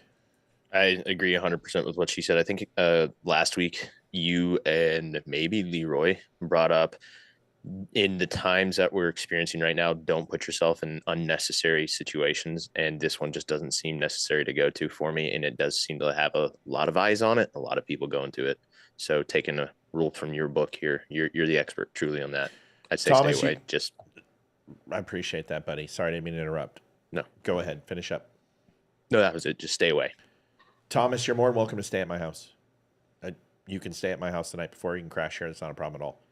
We got plenty of room. So just let me know. But folks, I am not going to put myself in a 30-mile box or a 3-mile box with 2 exits with 4 lanes of traffic with 1 million people.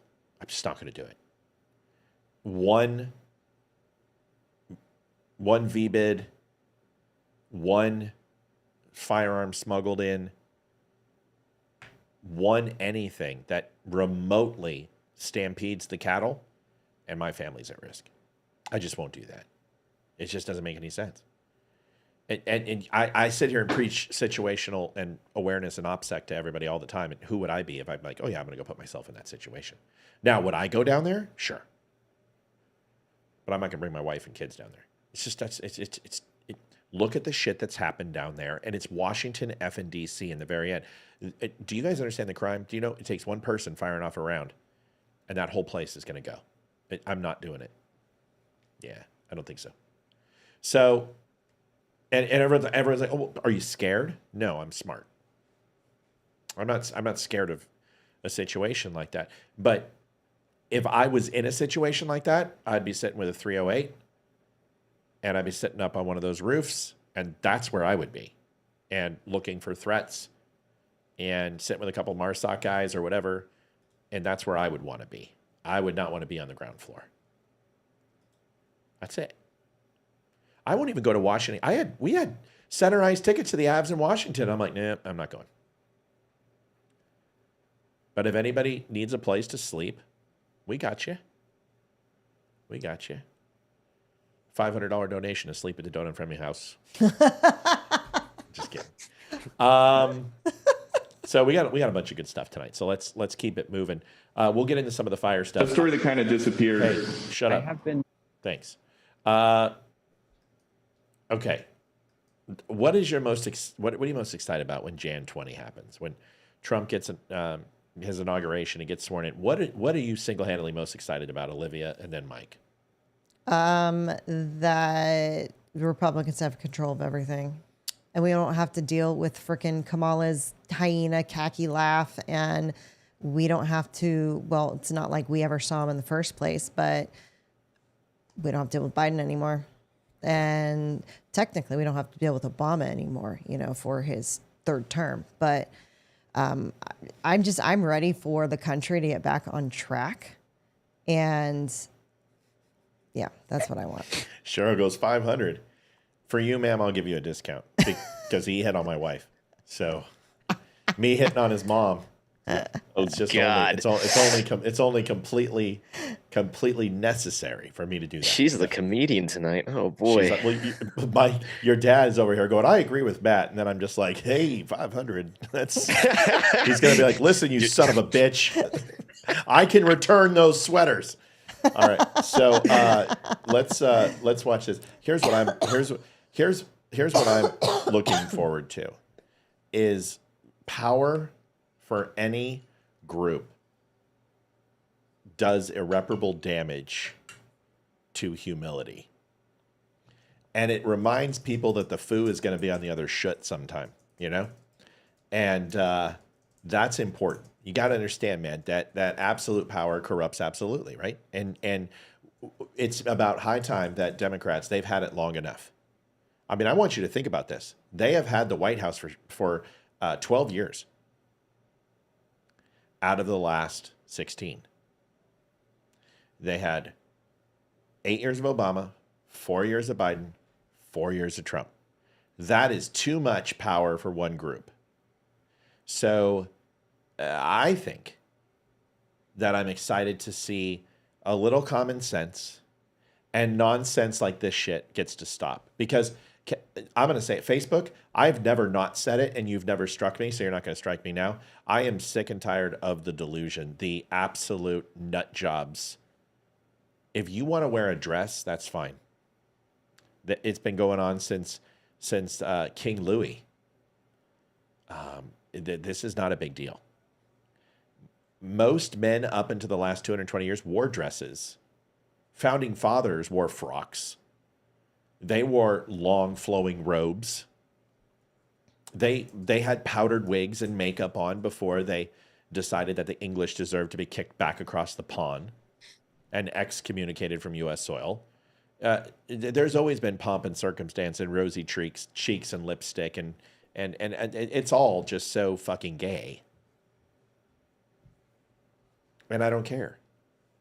But when you talk about being misgendered or pronouns, maybe there's a reason you're being misgendered. It's because you're a really bad female. And if it's so blatantly obvious that you're a guy to everyone but you, maybe your fucking head needs to be examined. Okay? Because you're just bad at being a female. That's really. Hi, what's your name? My name's Justine. Yeah. Oh. Ooh. It's ma'am. Do you remember that one? It's ma'am, you son of a bitch. Well, here he is, or very close to it. Here it is. Oh, boy. I have been misgendered 3 times in the past 24 hours at restaurants. Last night, I was at Benihana with my girlfriend, and the server said, "What about you, sir? What would you like to eat?" My girlfriend, God bless her heart, steps in, says, "Actually, that's ma'am." And she looks at my girlfriend and didn't really understand what had happened and said, "No, I'm talking to him," pointing at me. Our jaws were on the floor, and we decided to leave because it was just a bad vibe after that. And just a few minutes ago, I was at another restaurant for lunch, and they showed me my seat and said, "Here you go, sir." And I said, "I am not a sir." And then I left because I wasn't comfortable anymore. And I went to a new restaurant, and I asked, before I sit down, where's the bathroom, please? And they said, "Oh, it's right this way, sir." And I just left because I wasn't comfortable anymore.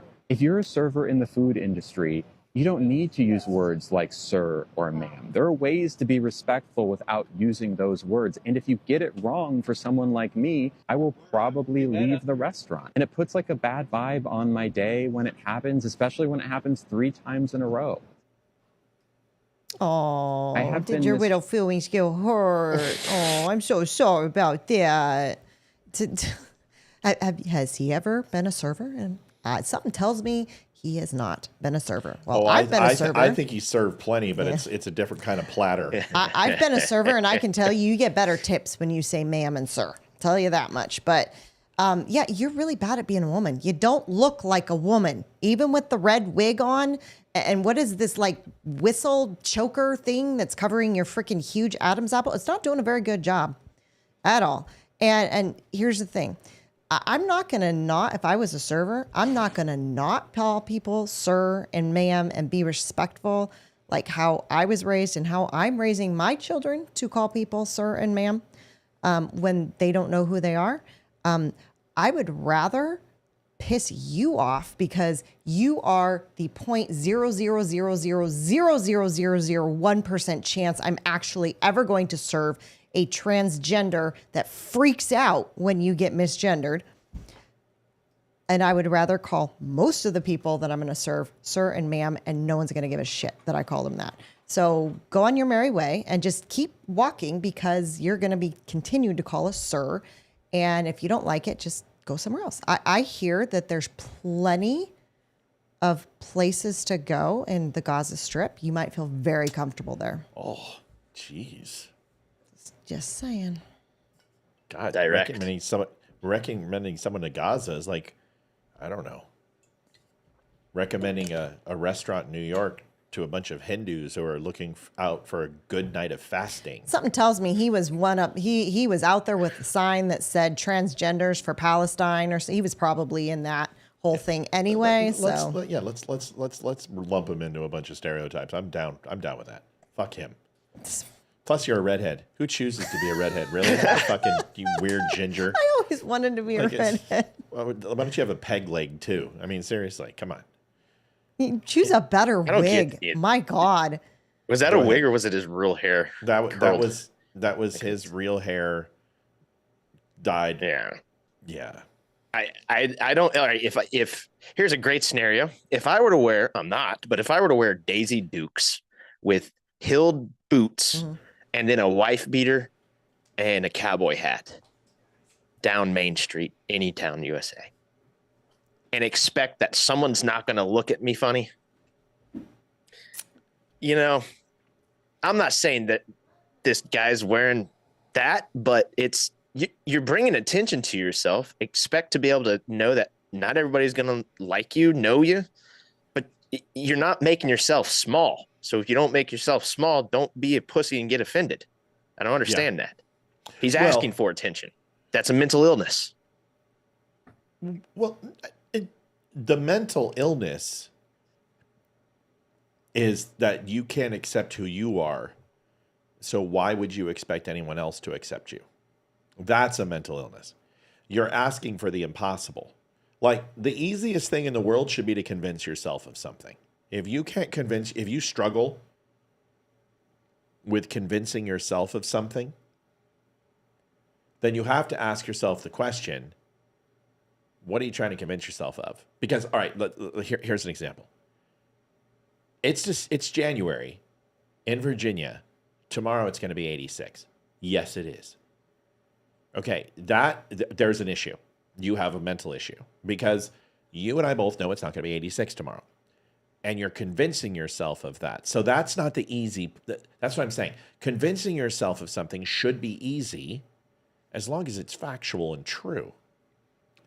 And if you're missing that basic genetic makeup of using deductive reasoning and logic to convince yourself that something isn't true, even though you want it, don't touch me like that. Jeez, honey. Don't do it. Stop. Get away. Go away. Oh, sick. Sick.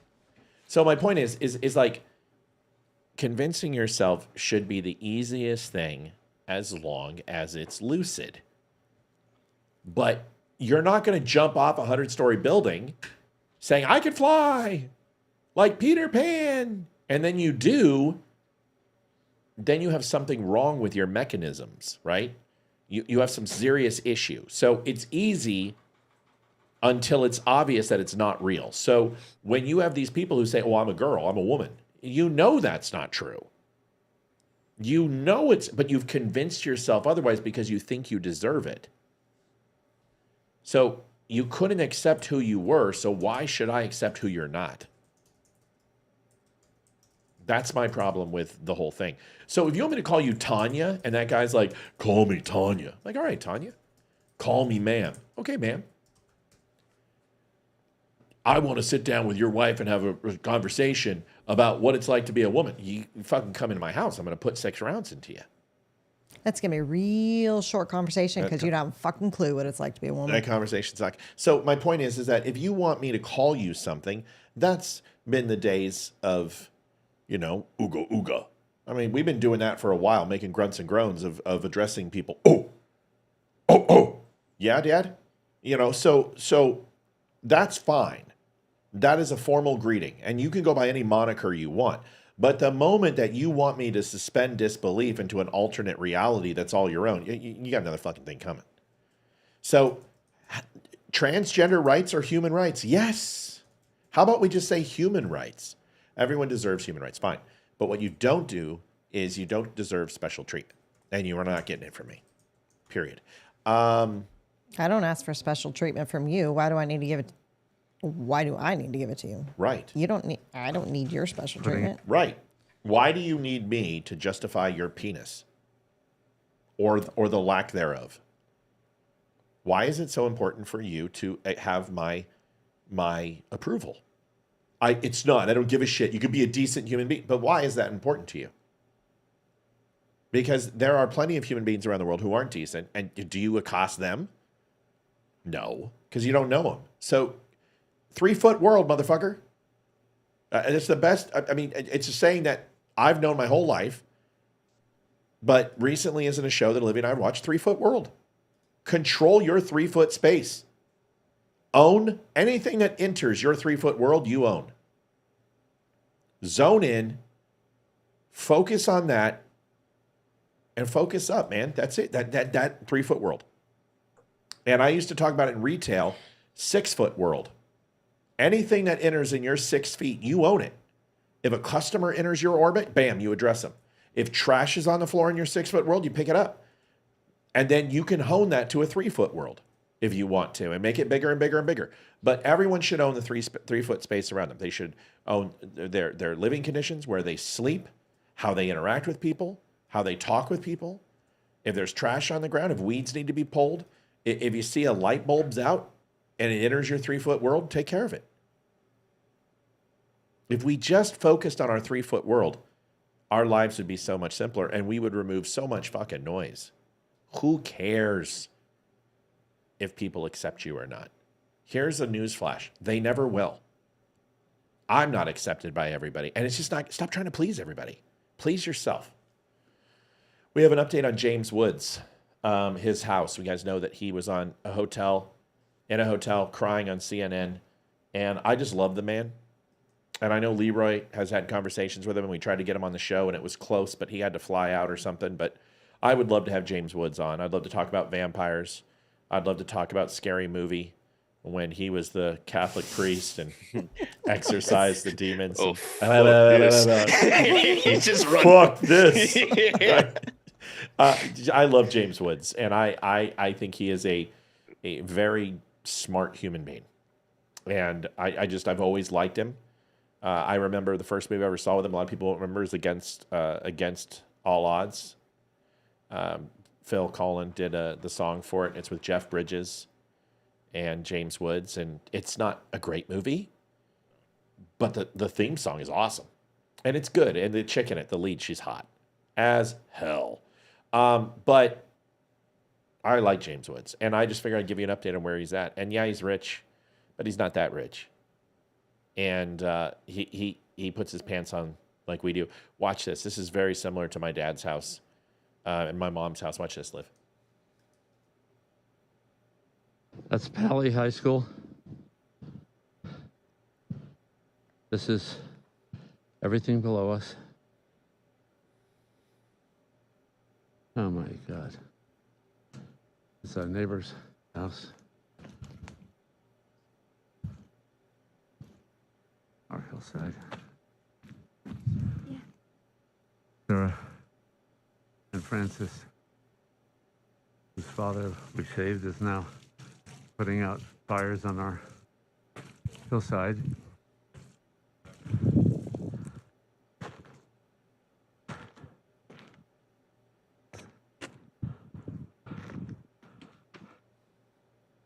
Oh, Jesus, look at this.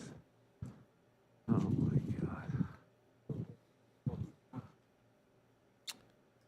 That's Pally High School. His house was saved. Wow. One of the only ones in the area. And you can't explain why.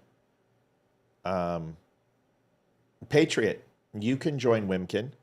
It's absolutely free.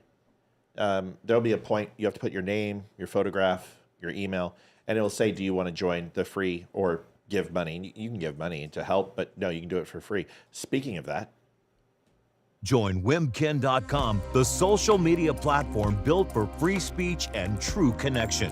No censorship, no algorithms controlling your feed, just genuine conversations and a commitment to protecting your rights. Sign up today at Wimkin.com and take back your voice. Tell them Matt and the Dumb Show sent you. So James Woods, his house remains in a pillar of ashes, or in a plateau of ashes. And you know, the hard truth is, who wants to live there now? You know, property value is going to be shit. It's going to get rezoned, rebuilt. It's going to be scarred for a long time. And you know, a lot of people in the Pine Fire and the Hayman Fire who got stuff out was like, they sued the fire department for not letting it burn. And I'm like, what the fuck is wrong with you people? Yeah, I remember one guy freaked out. He was in his area. His was the only house that survived on this hill. Everyone else lost everything. And I guess there was, I don't know if it was like a town meeting or something like that, but he stood up and he was pissed. Why didn't it just go down? I wish it would have just burned down, because now I've lost my resale value and the value of my, I mean, what an asshole to say that in front of people who have just lost everything. Yeah, yeah. Be thankful that you still have your home, you still have your belongings, you still have a bed to sleep in, you still have your pets, you know, I mean, just horrible. And anyone who is laughing at celebrities who've lost their homes just because they're liberal celebrities and they are on the other side of the political spectrum than we are, that's just rude. That's just real rude. And I don't know if anyone's done it in chat. I've just heard that people are laughing at celebrities who are losing homes and stuff like that. That's just, that's horrible. I don't care who you are. This is devastating to anyone that goes through this. Yeah, I understand where they're coming from. I can get that human emotion and that human feeling, but, you know, have a little. Even if you're upset, I'm still going to say thank you, right? You know, I mean, you can still sell that house. You still have a conversation with the insurance company. The insurance company might decide that instead of rehabbing the area, it might be cheaper to remove the property, but in the end, I would much rather have my house standing than all my belongings than have to go ahead and take that insurance check and try to verify. We need to take a video of this house, by the way, because what we have versus what we had, we need to like double our insurance with this room. So we've said that. Let's make sure we do that. Mm-hmm. Like, got that in your head? Mm-hmm. Thanks. Mike, do you rent or own? I rent. Yeah, Okay, I so moved you- when peak COVID. And the rent between this house and the apartments around here were equal, and it was like 72 square foot or 1,700. So got it. I think So you're 1,700. Hunter Biden. You rent in Palisades, and when they say hate he it. lost his house, yeah, Hunter lost his house, I guess, but it wasn't Hunter's house. He was renting, but that's horrible. I mean, It's still your belongings. Hunter's having a Yeah. bad year. Yeah, maybe his dad will pardon the arsonist who set the damn thing when we find out who did it. But I saw someone was arrested. I have no other. For smaller fires, yeah. Okay. A lot of people are saying that Mel Gibson had an interview with Joe Rogan. I saw it. And he lost his home or something. I saw it. Was it good? Yeah. Mel said some shit when he was drinking and doing things he shouldn't have been doing. But the last 20 years, he's made up for it. I love Mel Gibson. I would love to have a conversation with that man. And I think people give him a really bad shake. Two things that are really, folks, by the way, just have to mention we're at the top of the hour. $227.07 is where we're at on our donations. Listen, January and February are where the rubber meets the road. These are the toughest months for the Don't Unfriend Me show because it's at a holiday. A lot of people back to school. They're not focused on the show. The election's over and they kind of detach from the news for a little bit. They'll be back, but that doesn't pick up till about March. So we don't ask for a lot for this show. Now, to be transparent, we receive some vendor money that we get from great people like Wimkin. We also have some advertising that we get through our social media platforms and our clothes sales. But most importantly, where we find ourselves to be successful in this full-time job is through you and your donations.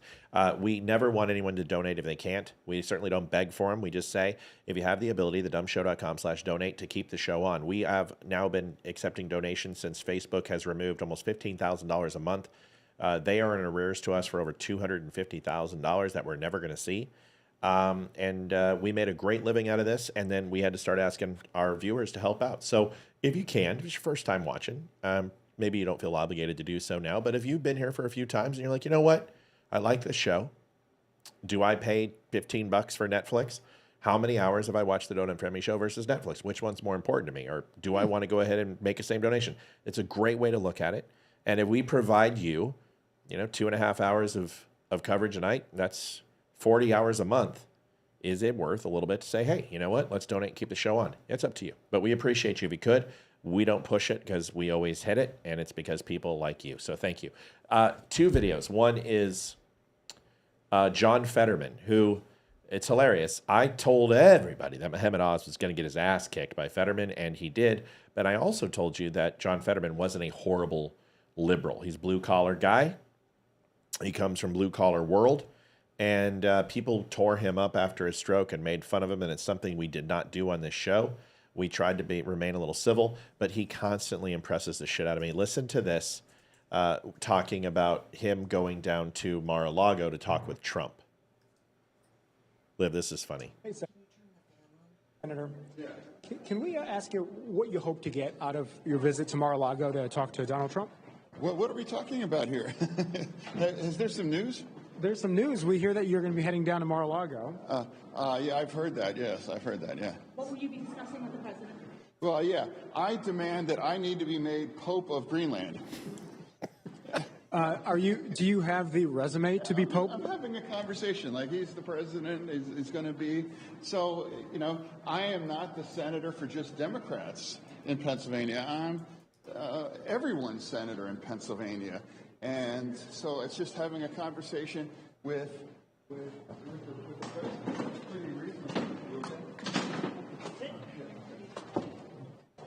president. Can we? I'm going to vote on the Lakin bill, and I was a co-sponsor of that. So. Get the votes for final passage for that? I gotta say, Pope of Greenland. It's kind of funny. I don't hate the guy. I'll tell you that. And he seems to be, everyone's like, he's red pilled. I'm like, well, he's always been kind of he's been pretty liberal, or excuse me, socially liberal and fiscally conservative. But he's a blue collar Democrat. Your thoughts on Fetterman, Liv? You've kind of seen the transformation. Real quick, Melanie says, are we still going to do the Dumb Club? I have to update my card soon. The answer is yes. Christmas was a little hectic. We had some financial focuses that we needed to make happen. And we are trying to shore up the Dumb Club, doing our best. And we should have something shortly. We want to get Olivia's stage set done and completed because she's earned it. And her just sitting with some stuff that was from the previous show is not good enough for me. And she deserves her own space. And she's a fixture on this show. She's not just a good-looking piece of fixture.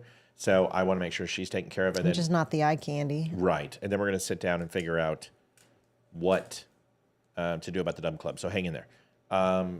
Mike, your thoughts on Fetterman? Very quickly, my neighborhood chat is blowing up with half the neighborhood just lost power. So if I go, sorry, it's the weather. But my thoughts on Fetterman is I heard him say another clip yesterday to where it was along the lines of, if there's only 3 Democrats that are going to vote for the Lakin bill, then what does that say about our party? He's being, hypercritical about that. And I don't believe he's up for re-election right now, is he? No, it's 6-year term. So I know one of the other 3. Okay, right. So that's, first off, that's amazing that he's not up for election and he's going against his party. Because most of the time you see people up for election, especially this bill, they're going to want to support it because this is such a tragic situation. And I don't know what common sense thinking individual wouldn't support this and vote for it, politically based on or biased on my opinion. But it's interesting watching him come around after the stroke. I've had family members have strokes. It's a very devastating thing to watch them go through. he's come out of it stronger and more logical, I believe, less emotional. So good for him. Good for him. And yeah, we're not going to see stuff equally all the time, but he's not afraid to stand up to people in his party, which yeah, right on, man. A couple people said, hey, his wife left him and maybe she was the driving force. And that is a perfect example of, happy wife, happy life. I think that's a cop-out. But he seems to... Listen, when you get a second lease on life, it changes. Leah and I say it all the time. Once you've been shot at, life gets simple. Real simple, real quick. And anybody who's been deployed and experienced that and been under fire will tell you that once that happens, complexity isn't the first and foremost thing that you think about, right? It's how do you make things a lot simpler and get to the chase. My kids hate me because they'll be trying to tell me a story and it's after school. And a lot of people are like, just sit there and listen to your kid for 30 minutes. And I'm like, no, I won't do that. So 30 seconds in, I'm like, Hayden, get to the end. And she's like, and I got a new sweater from my friend who gave it to me and said I could have it. That's awesome. Do you have anything else? No? Okay. Love you. Talk to you tomorrow. And I'm just one of those people that complexity is I want it simple. I want it easy. I want it fast so we can get to the most important thing. I don't necessarily do that on the show. I talk a lot. That's just a part of the way it is. This is my outlet. Olivia asked me last night, this is my therapy. This gets me feeling right with the world. Liv Fetterman, do you notice a change in him? Do you think this was kind of always who he was, but he had a D in front of his name and people didn't give him a chance? I didn't know who he was before either. I don't know much about the man. I knew him from when we talked about him on the show. I knew he had a stroke, and I know he's making waves because he wears hoodies into Congress. But other than that, I don't know much about him, so I can't say whether or not he's changed because I didn't know what he was like before. But what is this bill anyway? Lincoln Riley Act. That's a whole nother conversation, Okay. and it's something we can cover. But it's about Lincoln Riley, and it's specifically how you treat criminal illegals in our country and the overall ability to deport and how they are treated, and how we can deport them from the United States. Got it. Plenty of people have said that there are Democrats are saying, oh, well, this impacts people who are asylum seekers and DACA recipients and people. It is specifically designed to make it easier for law enforcement to apprehend and arrest criminals and remove them from the United States and deport them out of the United States. Good. We've covered it before on the show. We'll cover it again, and we'll go over some more details exactly what it is. But Democrats are doing what they always do. They want their votes. Here is, folks, we're going to be here till at least 9:30. So we've got some people are mentioning some videos. Los Angeles Fire Department, Kristen Crowley. I've got the video. We're covering all that tonight. Fridays. I got a question for you that we can do at the tail end. 12 inches. No, not that. It's a personal weightlifting question, so it can be at the tail end. Give it to me now. I got to go back up to it. Kevin It's always important. I would rather have what do you think of progressive weightlifting, raising the weight on every set? So I've got some feelings because there's not many topics I don't have a feeling on. I think that there is a lot of bro science that is ridiculous. First of all, get your ass up and get in the gym. Number one. And eat right. You do those two things, you're going to expand the quality of your life. 30 minutes a day is all it takes. Second, the problem with most people, and I am still learning, 7 years of lifting, and I am still learning, which is incredible. Like there is so much. How you put your thumbs, how you put your hands, what type of torque you put, what type of grip, where you grip. But the one thing that people don't know, and it always shocks the shit out of them, and it's something that I learned in my 7th year, is that when you're lifting, there are something called a warm-up set and a work to failure set. And what people usually do is they have their oh fuck weight. Let's say we're doing curls, okay? I happen to curl 50s and 60s. My oh fuck weight is 75s. Like, my wrist can't take it. So I usually start with like a 45-50, which is almost close to my max. I pound that out 14, 15 times in each arm. and then I put them down. Or I go to 10, and then I put them down. Then I pick them up, and I would do 10, and I'd put them down. And then I would do 10, and I'd put them down. And then I'd do 10, and I put them down. What I did is I just did 4 warm-up sets. What I should do is I should start off with 30 pounds and warm up my biceps so I don't get a tear, and take those to 15, 20, lightweight, warm up your body, get your muscle memory going, do 2 sets of those, and then the work starts. And then you should immediately go to your, whatever you're comfortable with, your 45s, 50s, whatever you struggle with, whatever you do in your last set, go to that weight. And you should knock out as many as you can till failure. And failure is not, that one hurt, fuck, I can't do anymore. No, that's not failure. Failure is completely up, come all the way down, and try to come back up. And when you get to here, you're like, I can't, fuck, that's failure. And do 3 to 4 sets of those, and you will build mass. If you are constantly lifting weights and you're not growing, that's why you're not growing, because you're not going to failure. The second thing is that I do supersets. And I scale up and scale down. I do high weight, low reps. I do low weight, high reps. I do low weight mixes. I will run, and then I'll get off and carry 200-pound dumbbells and carry them 45 feet around the house, and then come back and then get back on the treadmill. And my legs are exhausted when I'm on the treadmill, but I'll get out and I'll carry 200 pounds, and I'm a new type of exhausted, and then I'll get back on the treadmill, and it's like I'm running on air. So I constantly change it up. But the one thing that I always do is I always work 2 muscle groups at a time, and I alternate. So if I'm doing bench, and then I immediately just move over and start working tries. And then when I'm off tries, I go right back to bench. I never take a break. And a lot of people will take a minute and a half, 2 minutes. It's a waste of time. You're killing yourself. Go to 30 seconds. Hit your bench, get up, move right to tries. Set up your machines, get everything right, boom. Hit your cables, get back over, hit the bench. Muscle confusion is real. And if you constantly do the same shit, you're gonna just get in a rut. So find what works for you. If you want to build muscle, you got to work your muscle groups twice a week. Figure out how you want to do that. That's it. Eat right. Do the 3-2-1 ratio. 3 protein, 2 carbs, 1 fat. That's the way it works. So we can talk about that. I can tell you a bunch of stuff. And I'll also tell you this. If you are over the age of 40, stop running on the treadmill and getting your heart above 130. Targeted cardio, fasted cardio in the morning when you haven't eaten. Get on the treadmill. Keep your heart between 115 and 130. That's fat burning. Anything above and you're burning fat and muscle. Anything above that 160 mark and you are burning muscle. That's why you don't have any. When's the last time you've seen a runner who's like this? You don't see it.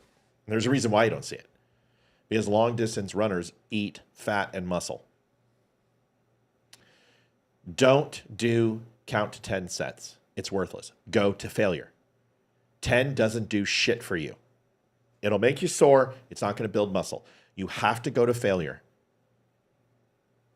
You have to have that long stretch. You have to supinate your stretches. You got to get your weights behind you and come all the way up and stretch the long heads. You got to know which muscle groups are where on your body. You have to know how to activate your lats. You have to actually know how to, when you're impacting your chest versus impacting your elbows and your forearms.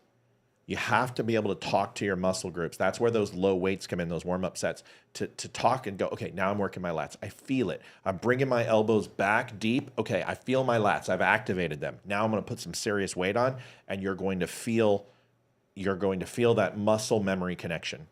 At that point, it doesn't matter what you do as long as you lift your big weight and go to failure. Okay, good. All right, there we go. He says thank you. Yeah, he's welcome. Listen. Yes, thank you, Your Honor. This has been a very terrible experience. I think it's been a tremendous setback for New York and the New York court system. This is a case that Alvin Bragg did not want to bring. He thought it was, from what I read and from what I hear, inappropriately handled before he got there. A gentleman from a law firm came in and acted as a district attorney, and that gentleman, from what I heard, was a criminal or almost criminal in what he did.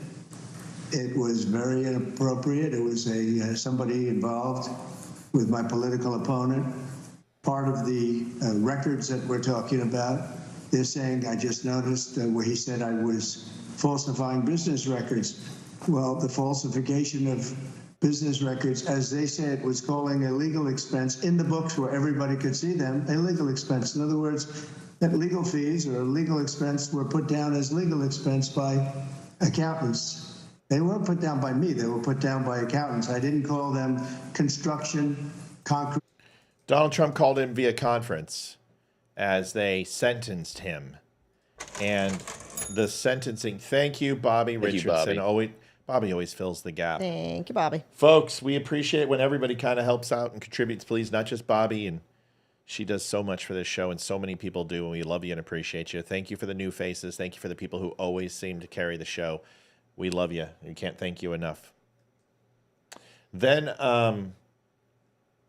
the judge got some things to say, and I want you guys to hear his reasoning for what he did and tell me what you think. By millions and millions of totally discredited. Another district couldn't talk of this record, largest. I think it's a... Maybe I don't have the judge. Essentially, he gave him unconditional discharge. And this is the problem with this, is unconditional discharge means that there will be no sentencing of punitive or a punishment, whether it be a fine, whether it be jail time, whether it be time already served, nothing. But the felonious charges, the felonies, remain the same. So Donald Trump officially is a felon who was never sentenced, and they waived the sentencing in the face of his presidency. And then he wished him Godspeed in his second term in office. But he went through this big rigmarole of how Donald Trump, the man, needs to be held accountable, but the president and the office are an institution and different. And it's all it said to me was, yeah, this thing's going to get overturned. and it's going to die in the appeal process. When you guys see all the charges, 97 is what they had, then they reduced it to 91. The lawfare, the way they treated him, and nothing stuck. And this won't stick too. This is going to get overturned. E. Jean Carroll's fucking $96.3 million civil suit's going to get reduced. Does he get his bond money back? Yeah, he would. Yes. Yeah. Well, he only had to put up 10%, but that's still $52 million. Mm-hmm. That's a lot of money. So what are your thoughts on this? Have you seen the Cat Williams meme on this one? No, tell me. All right. I'm just going to shoot it to you real quick. Okay. Then, Liv, give me your opinion while he's shooting it. I think this whole thing is bullshit. It's been from the very beginning. It's been a witch hunt. It's been trying to make sure that he can't get reelected. Well, he got reelected. And I think this judge at this point is trying to save his own ass. Yeah. I think he knows he fucked up big time with what he did. And that he's on record saying he doesn't like Donald Trump. He's on record giving money to the Democratic Party. He is on record saying a lot of bad stuff. And I think he knows that it's CYA. He's got to cover his own ass right now. And he's trying. And to be honest, I don't think he's doing a very good job, because right there, not censoring him just shows that he was wrong in even bringing the charges up. Right. And it just shows right there. It's just like Zuckerberg with Facebook. He's admitting that we're no longer going to censor conservative voices. So you are admitting that you've been censoring conservative voices for the last few years. Well, you just opened yourself up to a massive, massive lawsuit because you have now admitted you're doing this to people. Yeah. So I think he just screwed himself even more by not sentencing him to anything. Yeah. They need to, like, I don't remember who said it today, but somebody said it. They said, for all you liberals, you guys can run and hide, but in 10 days, we're coming for you. and the Republicans were like, you guys, everyone who went after Trump the way you did, we're coming for you. Good.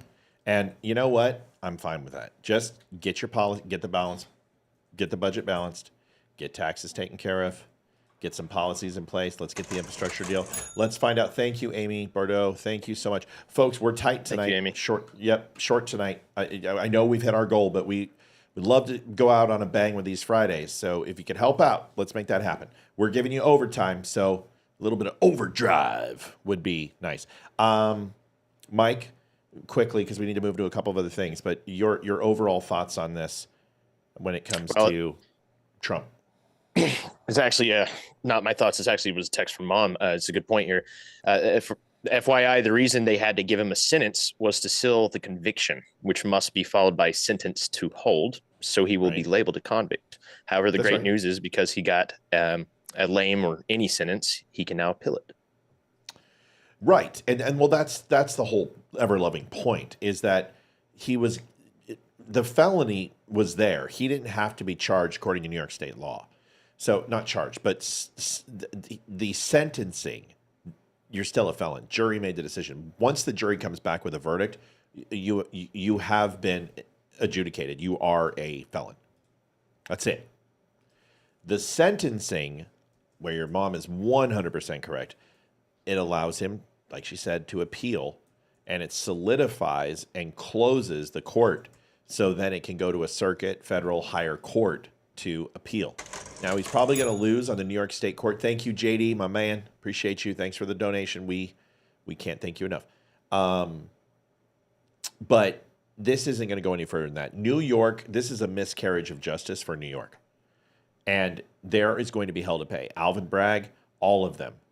Letitia James, Mershon, all of them. They are going to face the music because there was a miscarriage of justice here. They used lawfare to go after Trump because you don't pass 91 indictments, 97, and then in the end literally dismiss all of them.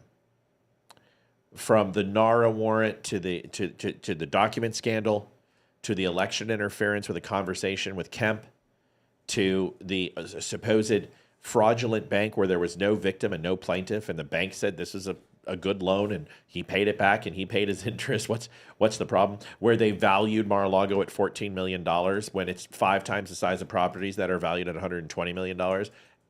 And it's a business where you don't have to just look at the annual earnings potential, but you have to look at that down the line 30 years, 40 years from now. What will that property be worth? So all of these things, and the E. Jean Carroll and the changing the misdemeanors and putting them into felonies when they have been passed up by the State Department, they've been passed up by the state's attorney, they've been passed up by the local and city and district courts. The fact that nobody wanted to touch these things. Alvin Bragg turned it down in 2017, brought it back to life, and changed the statute of limitations and increased them to felonies, which then allowed them to be heard in court. All of this was just bullshit. And Democrats sit here, and just like they make up that men can be women, they pretend that this is real. Blah, blah, blah, blah. Donald Trump's he's a Nazi felon. And it's all a bunch of bullshit. Debbie, thank you so much from Rumble Chat. I mean, the amount of taxpayer money they spent on this when the city is falling apart. Yeah. I mean, it's just absolutely ridiculous. They need to be in jail. Seriously, for what they need to be disbarred. Yes. Like, screw jail. You know what? That's what they do. Disbar them. Remove their livelihood. Say, take your criminal justice degree and good luck being a fucking security guard at the local mall, because that's what it's worth. Just take away their livings. You want to play this game? Why? Kamala Harris said it was okay. It's what she did in California. Oh, we can just charge people and then drop the charges 2 weeks later. But it's amazing how you change their life where they have to spend tens of thousands of dollars to get bail and hire a lawyer. You lose can their jobs. Lose their jobs, lose their kids. You can do all the... And she openly admitted this. There's a full video. It's not AI, folks. It's one of the reasons that video went viral. We put it on. Millions of people saw it. I like to think that it changed a lot of votes. Office of the Governor. Get this shit. This is rich. Thank you, Ashley. Thank you, Ashley. Thank you, everybody. Janice Quinones? Quinones. Janice Cajones? Oh. Quinones. Janice Fakinas? Quinones, I think is what it is. Janice Pasó. I don't know. CEO and Chief Engineer, Los Angeles Department of Water and Power, Miss Quinones and Mr. Pastrella. They'll be like, Pastrella. And then make him an offer he can't refuse. From the moment firestorms erupted in Los Angeles County on Tuesday, January 7th, it was clear our public infrastructure would be put under tremendous strain. The horrific hurricane-force winds and dry conditions have produced an unprecedented urban wildlands disaster that has pushed all of our resources to the limits. The ongoing reports of the loss of water pressure to some local fire hydrants during the fires and the reported unavailability of water supplies from Santa Ynez Reservoir are deeply troubling to me and to the community. While water supplies from local fire hydrants are not designed to extinguish wildfires over large areas, losing supplies from fire hydrants likely impaired the effort to protect some homes and evacuation corridors. We need answers to how that happened. Therefore, I have directed state water and firefighting officials to prepare an independent after-incident report examining the causes of lost water supply and water pressure in municipal water systems during the fire events, and to identify measures that local governments can implement to provide adequate water supply for emergency response during future catastrophic events. I request that the LADWIP, it's the LADWP, and Los Angeles County officials swiftly prepare a comprehensive review examining. You're full of shit, Newsome. Yeah.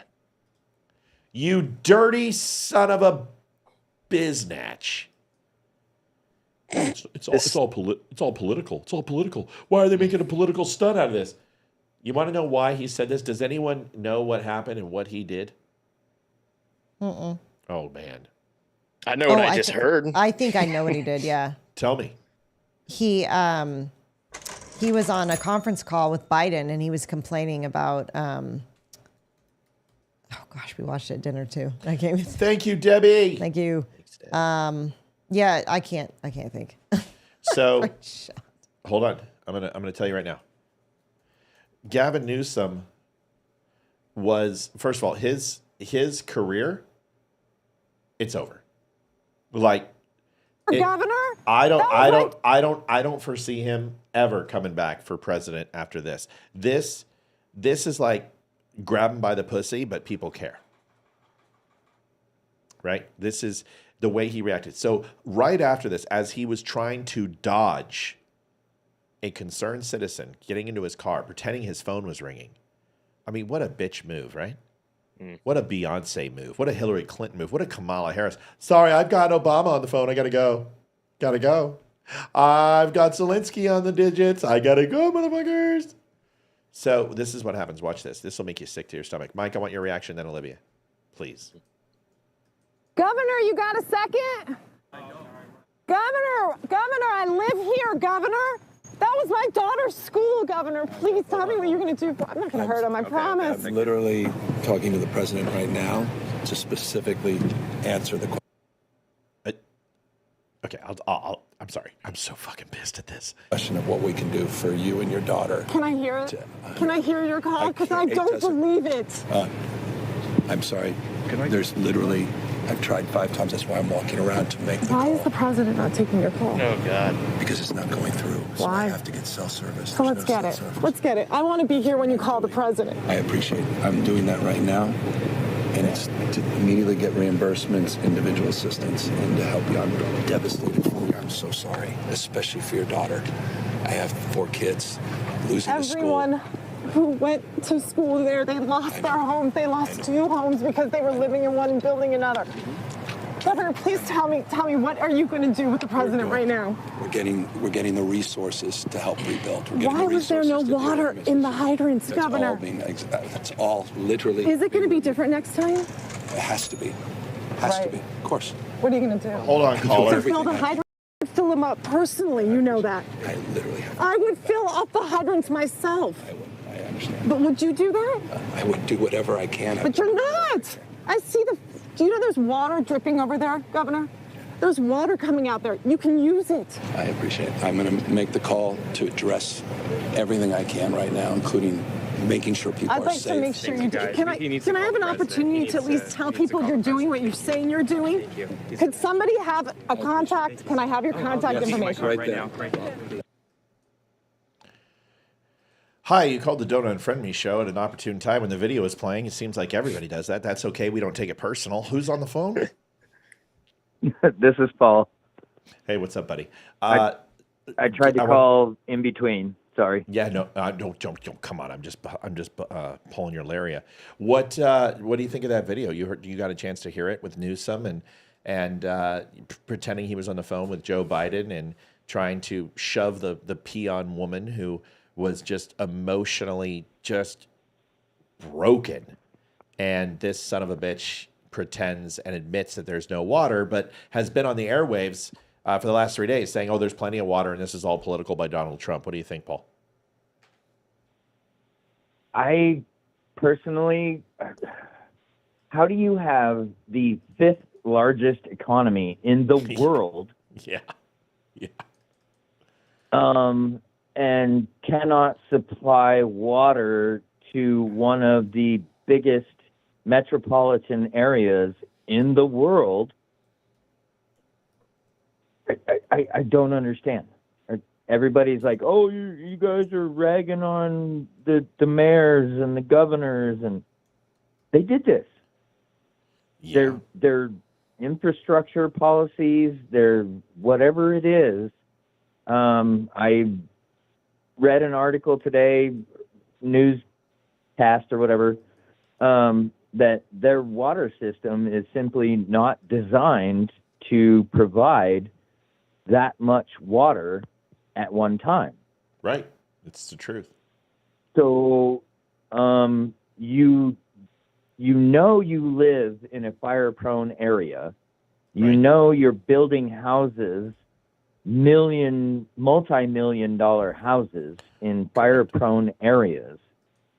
And with the 5th largest economy in the world, I mean, over several countries, how do you drop that ball? Well, you hide behind green policies, which allow you to go ahead and redivert funds that are meant for infrastructure, meant for public safety, meant for, U.S. Forest Service, used for farm relief, and you redivert that to green causes, illegal immigrants, and redistributing and sectionalizing people's thought process in the school systems to be focused on DEI and white fragility. And these are the things that California has done. They have alienated their voter base. They have alienated their entire state. I'm from there. I love it. Anybody wants to challenge me on the fires that happened there, fucking bring it. Because that is one topic that I know very, very well. And I'm intimate with it because I lived there. I've lived all over California. And yes, there are fires every single year, but not to this extent. And their way that they nonchalantly just go, global warming, climate change, like that somehow excuses the lack of infrastructure and accountability that's required. Mike has something to say, then Olivia, then Paul will bring it back to you. Go ahead. Yes, starting with the letter, notice he focused on the water and access to the water and not the preventing of fires. That was interesting. And then he starts with the video. He said, correct me if I'm wrong, he said, I have a call, then need to make a call. Then I don't have the signal, need to keep going. And then he did the low, soft speak Biden thing of, oh, yeah, I need to just, yeah. Right. That's the most Hollywood actor play I've seen. And like, that was a Chat GPT letter all the way to it. I'm watching AI in just human and flesh form. It just says what you, I can't. You can't write this. You can't make it up. No, he's a horrible, horrible person. Newsome and Sean Hannity loves him. I have not watched Sean Hannity since I've seen that. I don't know if you guys saw this, but Sean Hannity and Newsome are like butt buddies. Really? We have another caller, Paul. Thanks for calling, buddy. I'm gonna bounce you. Call back in a few minutes if you want to. I got to get this other caller. Okay. Thanks, Paul. Yeah. Thanks, no, Paul. good. Thanks, Paul. All good. See you, buddy. Hey, you're on the Don't Unfriend Me show. This is Matt, Olivia, and Mike. What did you want to talk about? Hey, Matthew, this isn't Frank. This is Joseph. Yeah, I know. Listen, Joseph. Hi, not Frank. Yep. Go ahead, Joseph. Okay, I just want to talk about the complete debacle in California with the communication between the fire department and the water department. Now, in my experience, I worked 21 years as senior water operator, supervisor for utility company here.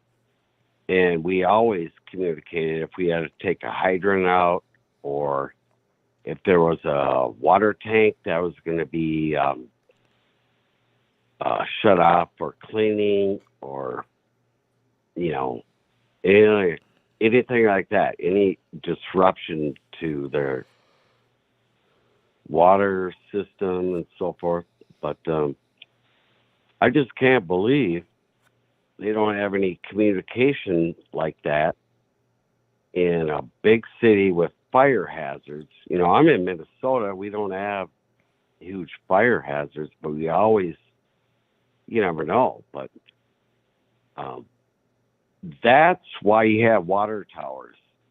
It's for pressure and fire protection, but mainly for health, safety, for homes, people. I just can't believe they open a hydrant and nothing comes out. So, well, there's now investigations going that those reservoirs were empty in some of those key areas, and there's photographs from days prior where it's completely bone dry. I think what you're going to find out is that Democrats are horrible at preventive maintenance, and they are reactionary in everything that they do. And that goes from wars and open conflict, that goes to border crisis, it goes to Palestine, Ohio, it goes to what happened in Israel. We can just go on and on. The border, fentanyl, they're just fucking reactionary. And then when they react, they don't do anything. They go out there, they wordsmith it, they talk a big talk, and they do absolutely nothing to prevent future crises. This just happened in Lahaina. This just happened in Hawaii. I know, but you know what happens? The politicians blame like the fire department or the water department or whatever facilities. And it's their fault for not budgeting or financing or helping them out, giving resources. Right. So they want to give it to some fucking crackhead or a heroin addict hanging out and give them free housing, but for the people who live there, infrastructure falling apart. Yeah, you know what I'm saying? It's a shithole. It's a shithole, man. That's why we left California. I mean, the bridges, the roadways. Listen, explain to me this: the United States government got $300 billion to run fiber optic cables for the Infrastructure Act. Do you understand? Not one fucking inch of fiber optic has been ran. Not one. Don't you remember when they said, we're going to bring free internet to everybody? We're going to bring free internet to the inner cities. None of that happened. None of it. Because the United States government doesn't lay cable. Time Warner, AT&T, Comcast, Xfinity, they do. Fios. And the government rents them. The United States government doesn't run fiber optic. They don't even have an internet system. They have to borrow Elon Musk for Starlink. Do you know that the only reason we have a lot of the communication going on right now in California is because of Elon Musk and the Starlink systems? Most of the things on planet Earth where the fit hits the shan, Elon Musk is providing telecommunications. And this guy gets an attitude from everyone. I don't understand. Joseph, I'm with you. You get last word, Joseph. Give us 30 seconds. It's all you. I get 30 seconds. Holy shit! Right. Right. That's what she said. Hey, I've dealt with city government, county government, all the bureaucracies. I've worked with permitting. I worked for a utility company for 21 years. I dealt with city, county, state, and these dipshits coming around and certain permitting and this and that, but all they do is just shut shit down. We need to get it done. You need to have it's city councils too that don't. What I'm saying is they don't budget their money, or they undersell you. You don't have enough resources to do what you got to do, and you tell them that, and they don't care. It's for little pet projects. We need to have this little duck pond and this ice skating rink, or frickin' nothing that anyone would use. But the infrastructure, where the water system needs replacement. Oh, hell with that. It's the stuff they don't see under that don't matter. Just keep it simple. They don't fear God, and they are not accountable to any man. That is it. Exactly. That's it. They don't fear God, and they're not accountable to any man. That's it. That's fucking politicians in a nutshell. 100% correct. Yeah, I should make a T-shirt on that. Maybe you can buy one for me. Okay. Well, I'll tell you what. Yeah. Thank you. Have a good night. I won't call you Frank. I won't call you Frank. Thank we you, love not you, Joseph. Frank. Thank you, not Frank. That's folks. That's not Frank. Joseph from. Hey, I want to give a shout out to Homer. I really enjoyed listening to that boxer, that gentleman, that good man, and I want to thank Mike for introducing him to you. But yeah, man, he's yeah, a good he dude. really We want to. We're going to get him back on. Trust me. Yes. We're starting to get people who want to come back on, reoccurring members. You do a good job, and Olivia holds the glue together. She's the glue that holds the whole show together. What the fuck? You talk. I liked it. I like him. Fuck you, Frank. Love you, buddy. Bye, See you, Joseph. Joseph. Bye. He's a great guy. So, dick. So, oh yeah, go. In my opinion, Newsome has been relying on his charm, his good looks, which I know people think crazy. He is a good-looking man. Yeah, I'd fuck him. Just like Kamala she's a beautiful woman. Doesn't mean I don't like it. It doesn't mean I that used I to like fuck him, guys like him in prison. But he's been relying on his good looks, his charm, Yep. and how he's able to smooth talk people. Yep. And the most important thing he's been relying on is he's in California. It is perpetually blue and liberal, and he knows will never go red. Oh, it will. Therefore, he has had no accountability since he has been in office. That's true. And whether it be arresting people who in COVID who tried to open their small businesses and were going bankrupt and losing their livelihood, and then he takes 15 of his friends and family members and goes and parties it up in a restaurant, and then doesn't even have the balls to actually mean I'm sorry, because the apology was nothing when he came out and said it. And everything he's done to just destroy that state, he has never been held accountable. He will be held accountable now. The people of California are not going to let him get away with this for ruining that state. I would not doubt if a special election is going to be held and he's going to be booted. They did once, and he made it back, but I don't think he's going to make it back this time. I think they want him out because I think they know that the job he has done, how he has not put any money into infrastructure, he hasn't done anything to better the state. They have fires and mudslides every year. After this, the mudslides are coming, and any homes that are still standing are taken from the mudslides. We have mudslides because the fucking fires, and nothing stops the rain because there's no forestization. By the way, Olivia has a message for Newsome. Hasta la vista, baby. Pretty much. He's going down. But, I mean, he is showing what a shitty governor and a shitty human being he is, just in this. I mean, at least have the decency to stop and talk to that woman. Maybe hold her hand and say, I am very sorry for your loss, and actually show some compassion and empathy towards her.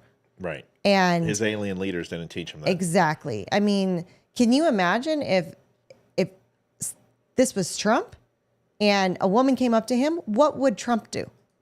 He'd be on her level, talking to her, comforting her, and making sure that she felt somewhat whole after she left that conversation.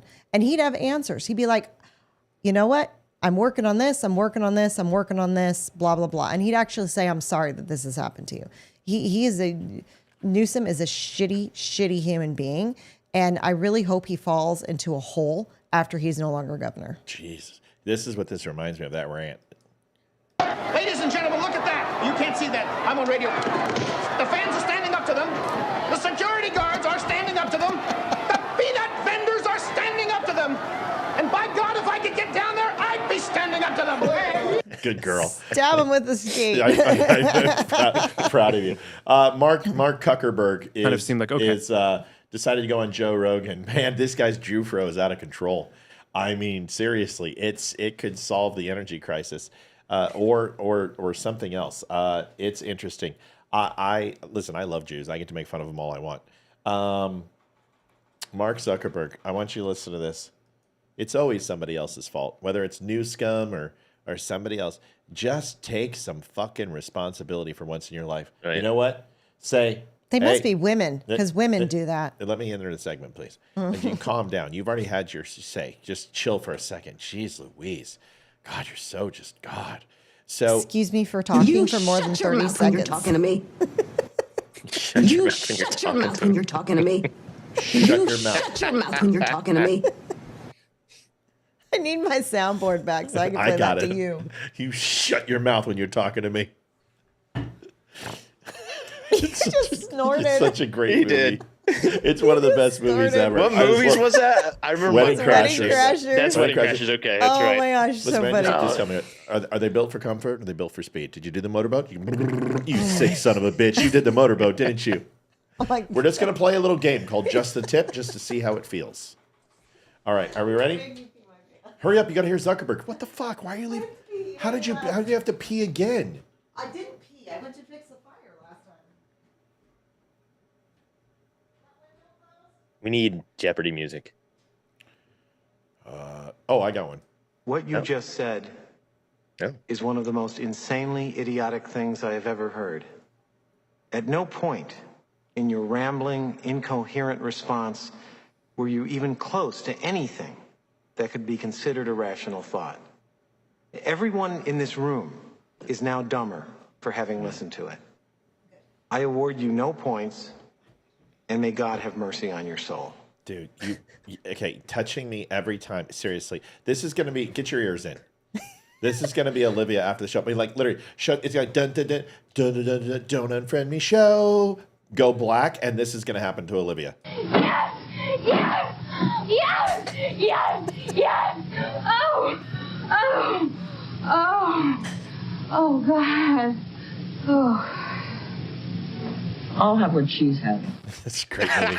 When Harry Met Sally, one of the best, dude. One of the best. That line was improvised too. It was. That was an amazing. He's like, I can tell. Oh, really? God, good luck. Here's Zuckerberg. You couldn't tell because he's a fucking lizard.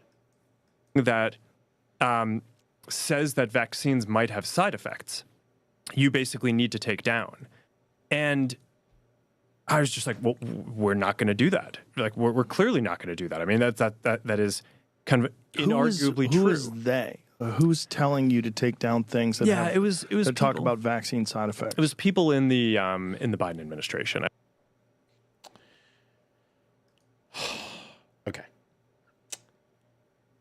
Here. Okay, I'm going to take this one. Mark Zuckerberg. You can wear all the gold bling you want. You can wear all the Fila sweatshirts you want. You can use Soul Glow in your Jerry curl all you want. You can try to get your ginger ass skin a tan and literally look like you've just like been run over by a cherry tomato. And you can MMA and roll around on the ground with guys and get that inner nerd beaten out of you and start feeling the testosterone creep into your estrogen farm that's in your body, but you're still a fucking sniveling little pussy. And you will be your entire fucking life. 210,000 people follow my show, and I've got 68 fucking people on.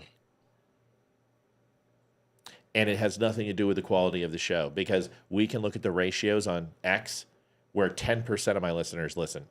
We can go to Rumble where over 26% of my listeners listen. Wimkin, where it's like 430% of my listeners listen because we've got like 200 followers.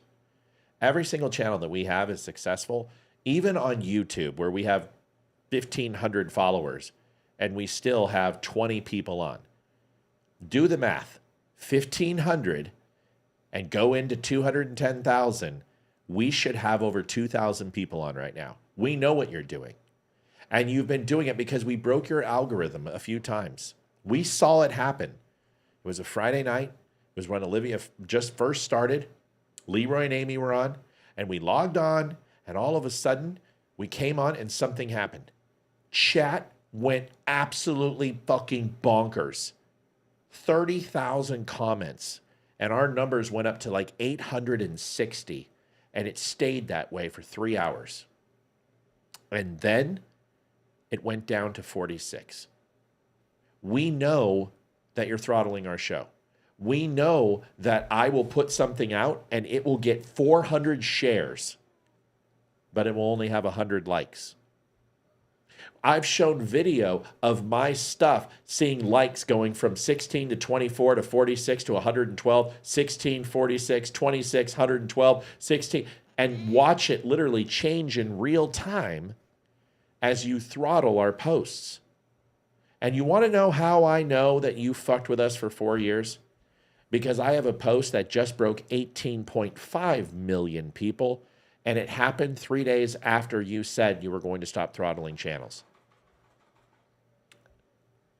This guy, you're telling me you lied to American people. You put out information that wasn't true, and you became a wing of the United States government and a mouthpiece for the U.S. government.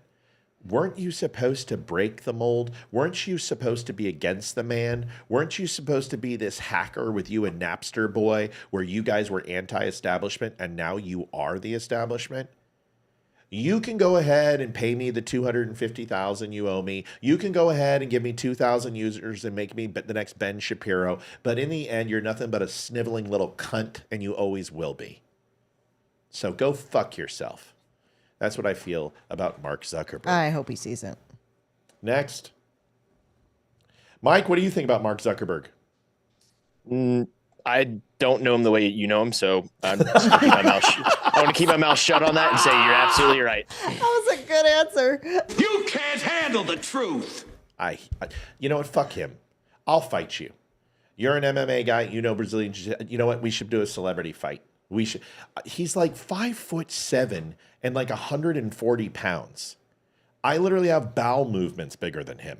I'm ready. I'm 50 years old. You should be able to wipe the floor with me. But I will take $250,000 of aggression and over 70 hours of petitioning your robots and your overseas call centers, begging for someone to give a shit. I never even mentioned the word ivermectin, hydrochloroquine. I never spoke ill of vaccines. I never said shit about COVID other than what was reported by medical journals. And you guys flagged and tagged and blacklisted me. You took money away.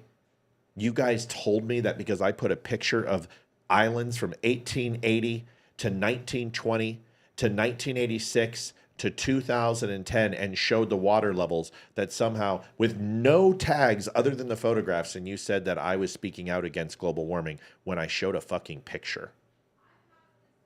Yeah, I don't have any sympathy for him. The fact that he went and simped on Joe Rogan, I wish Joe Rogan just would have put his head through a wall, and it would have made my day. That's it. I'm done. Liv? I wouldn't fuck him with your dick, so there we go. Whoa. We have went to that place. Mike, sorry, you got me on a Friday night. I'm going on a rant If I here. ever saw you do anything that wasn't 90% selfish, I'd die of shock. Oh, that'd be reason enough for me. Wow. Well, now we know that Mark Zuckerberg is not on your bucket list. That's a good thing. No, seriously, I think I could kick his ass. Do you know how much shit he's put us through? Yeah. Do you know how much stress? Like, seriously, like we'll just get a flag that says your pages have been demonetized, and we're like, oh my god, what the fuck are we gonna, and we freak. We're just kidding. I can't even begin to tell you how bad it is, and you guys might. The people who've been with me since the beginning know. They know what he's done because I've documented and told you, and people. This needs to stop. I don't trust him. Give me all the things that I need back, and I still won't trust you. And what's great is I've built a network without you. I don't know. Anyway, Mike, you get your minute. You're the guest tonight. I want to say thank you for being on. Awesome. Thanks for sharing. Thanks. How was your stress level? Second time, third time on? What's your how did it feel? Most people don't hit their stride for a month or two, but how are you feeling? I remember, is this 3? This is 3, I think. 3 or 4. I'm feeling annoying phone calls in 3. Yeah. I noticed those calls have gone down on purpose. I knew I was annoying you. You're not I annoying kid. me. I felt a whole lot better once I made it through this overly long-winded start on my end of explaining a story. But this is why I'm here. It is to get better. It's to be more concise. So here are my points, my takeaways from tonight. Happiness is a choice. Misery loves company. Love at arm's length. Love yourself first before you start loving others. Practice my liberal kung fu. Danielson, I must get better. Need you to coach me. And then the easiest thing is just you got to be able to convince yourself of something. And then when you work out, go to failure to build muscle. And that is starting. I still need to talk to you about a good regimen here and diet. I have changed my diet to lower sodium this week every single day. So that much is good. You've already lost facial weight. You can already tell.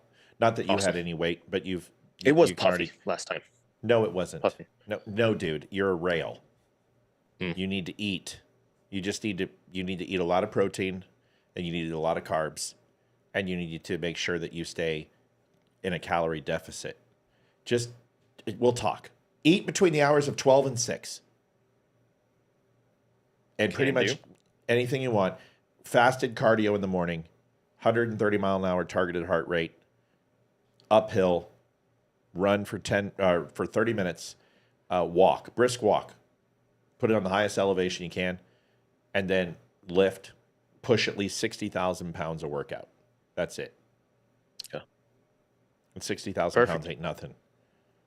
60,000 pounds ain't shit. You bench 200, you do it 10 times, that's 2,000 pounds. So 60,000 pounds is a good lift for someone who's not going to hurt something. I'm on average now, I'm pushing 120, 140, 145,000 pounds in 30 minutes. But I've worked myself back and got that muscle memory. Liv, before I give you your minute, I want to show you this one video. And then we're going to go. I know we're in overtime. It's been a long show, but this is important. Somebody had mentioned it. And I want to show you, people have accused that Republicans are making this fire political. No, we're not.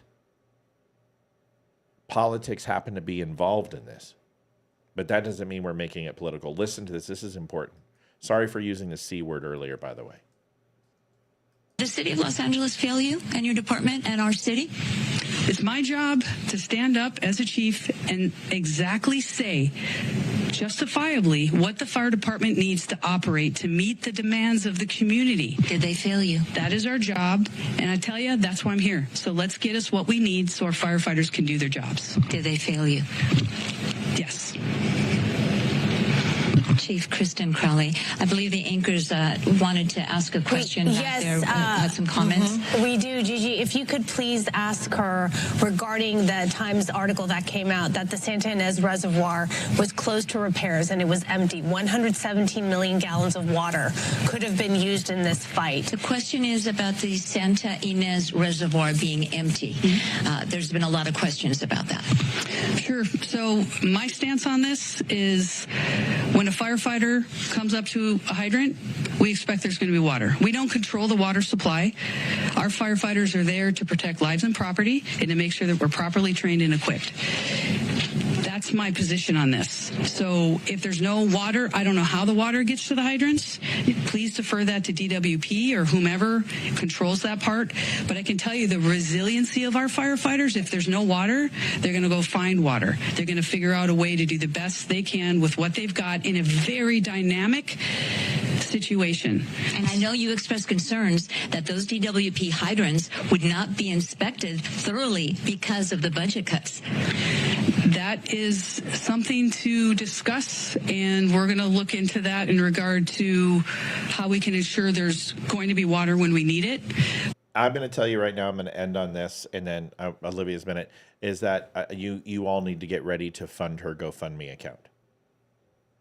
Because she's going to be out of a fucking job. Because she spoke the truth. And if you don't toe the line, they will destroy you. And I feel horrible for that lady. And we need to stay focused and keep her in our thoughts and ensure that we follow this story to fruition, because I believe that they're going to term her as fast as they can if they haven't already. And that woman deserves to land with a golden parachute.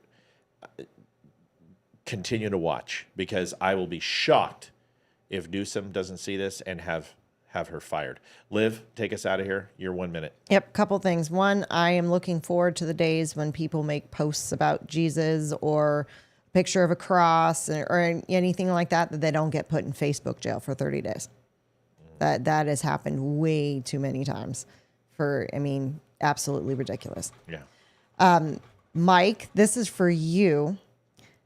It's going to take you a while to catch your stride. I didn't come on camera for a month and a half because I was too nervous to. I've been on camera for about a year and a half now, and I'm just now catching my stride. I'm just now really getting into my groove. So it took me about a year to really start feeling 100% comfortable and not nervous before shows. And I still, when I have to bring up a topic and head the topic, I still don't like it. I'm cool with just answering questions. I don't like to bring my own topics. I'm good without it. So you're doing great. And for 3 shows in, you're doing fantastic. So just keep up what you're doing. Oh, fuck. I hate being right. What? They just fired her. Are you serious? Oh my gosh. We need to get her LA, on. this just came on.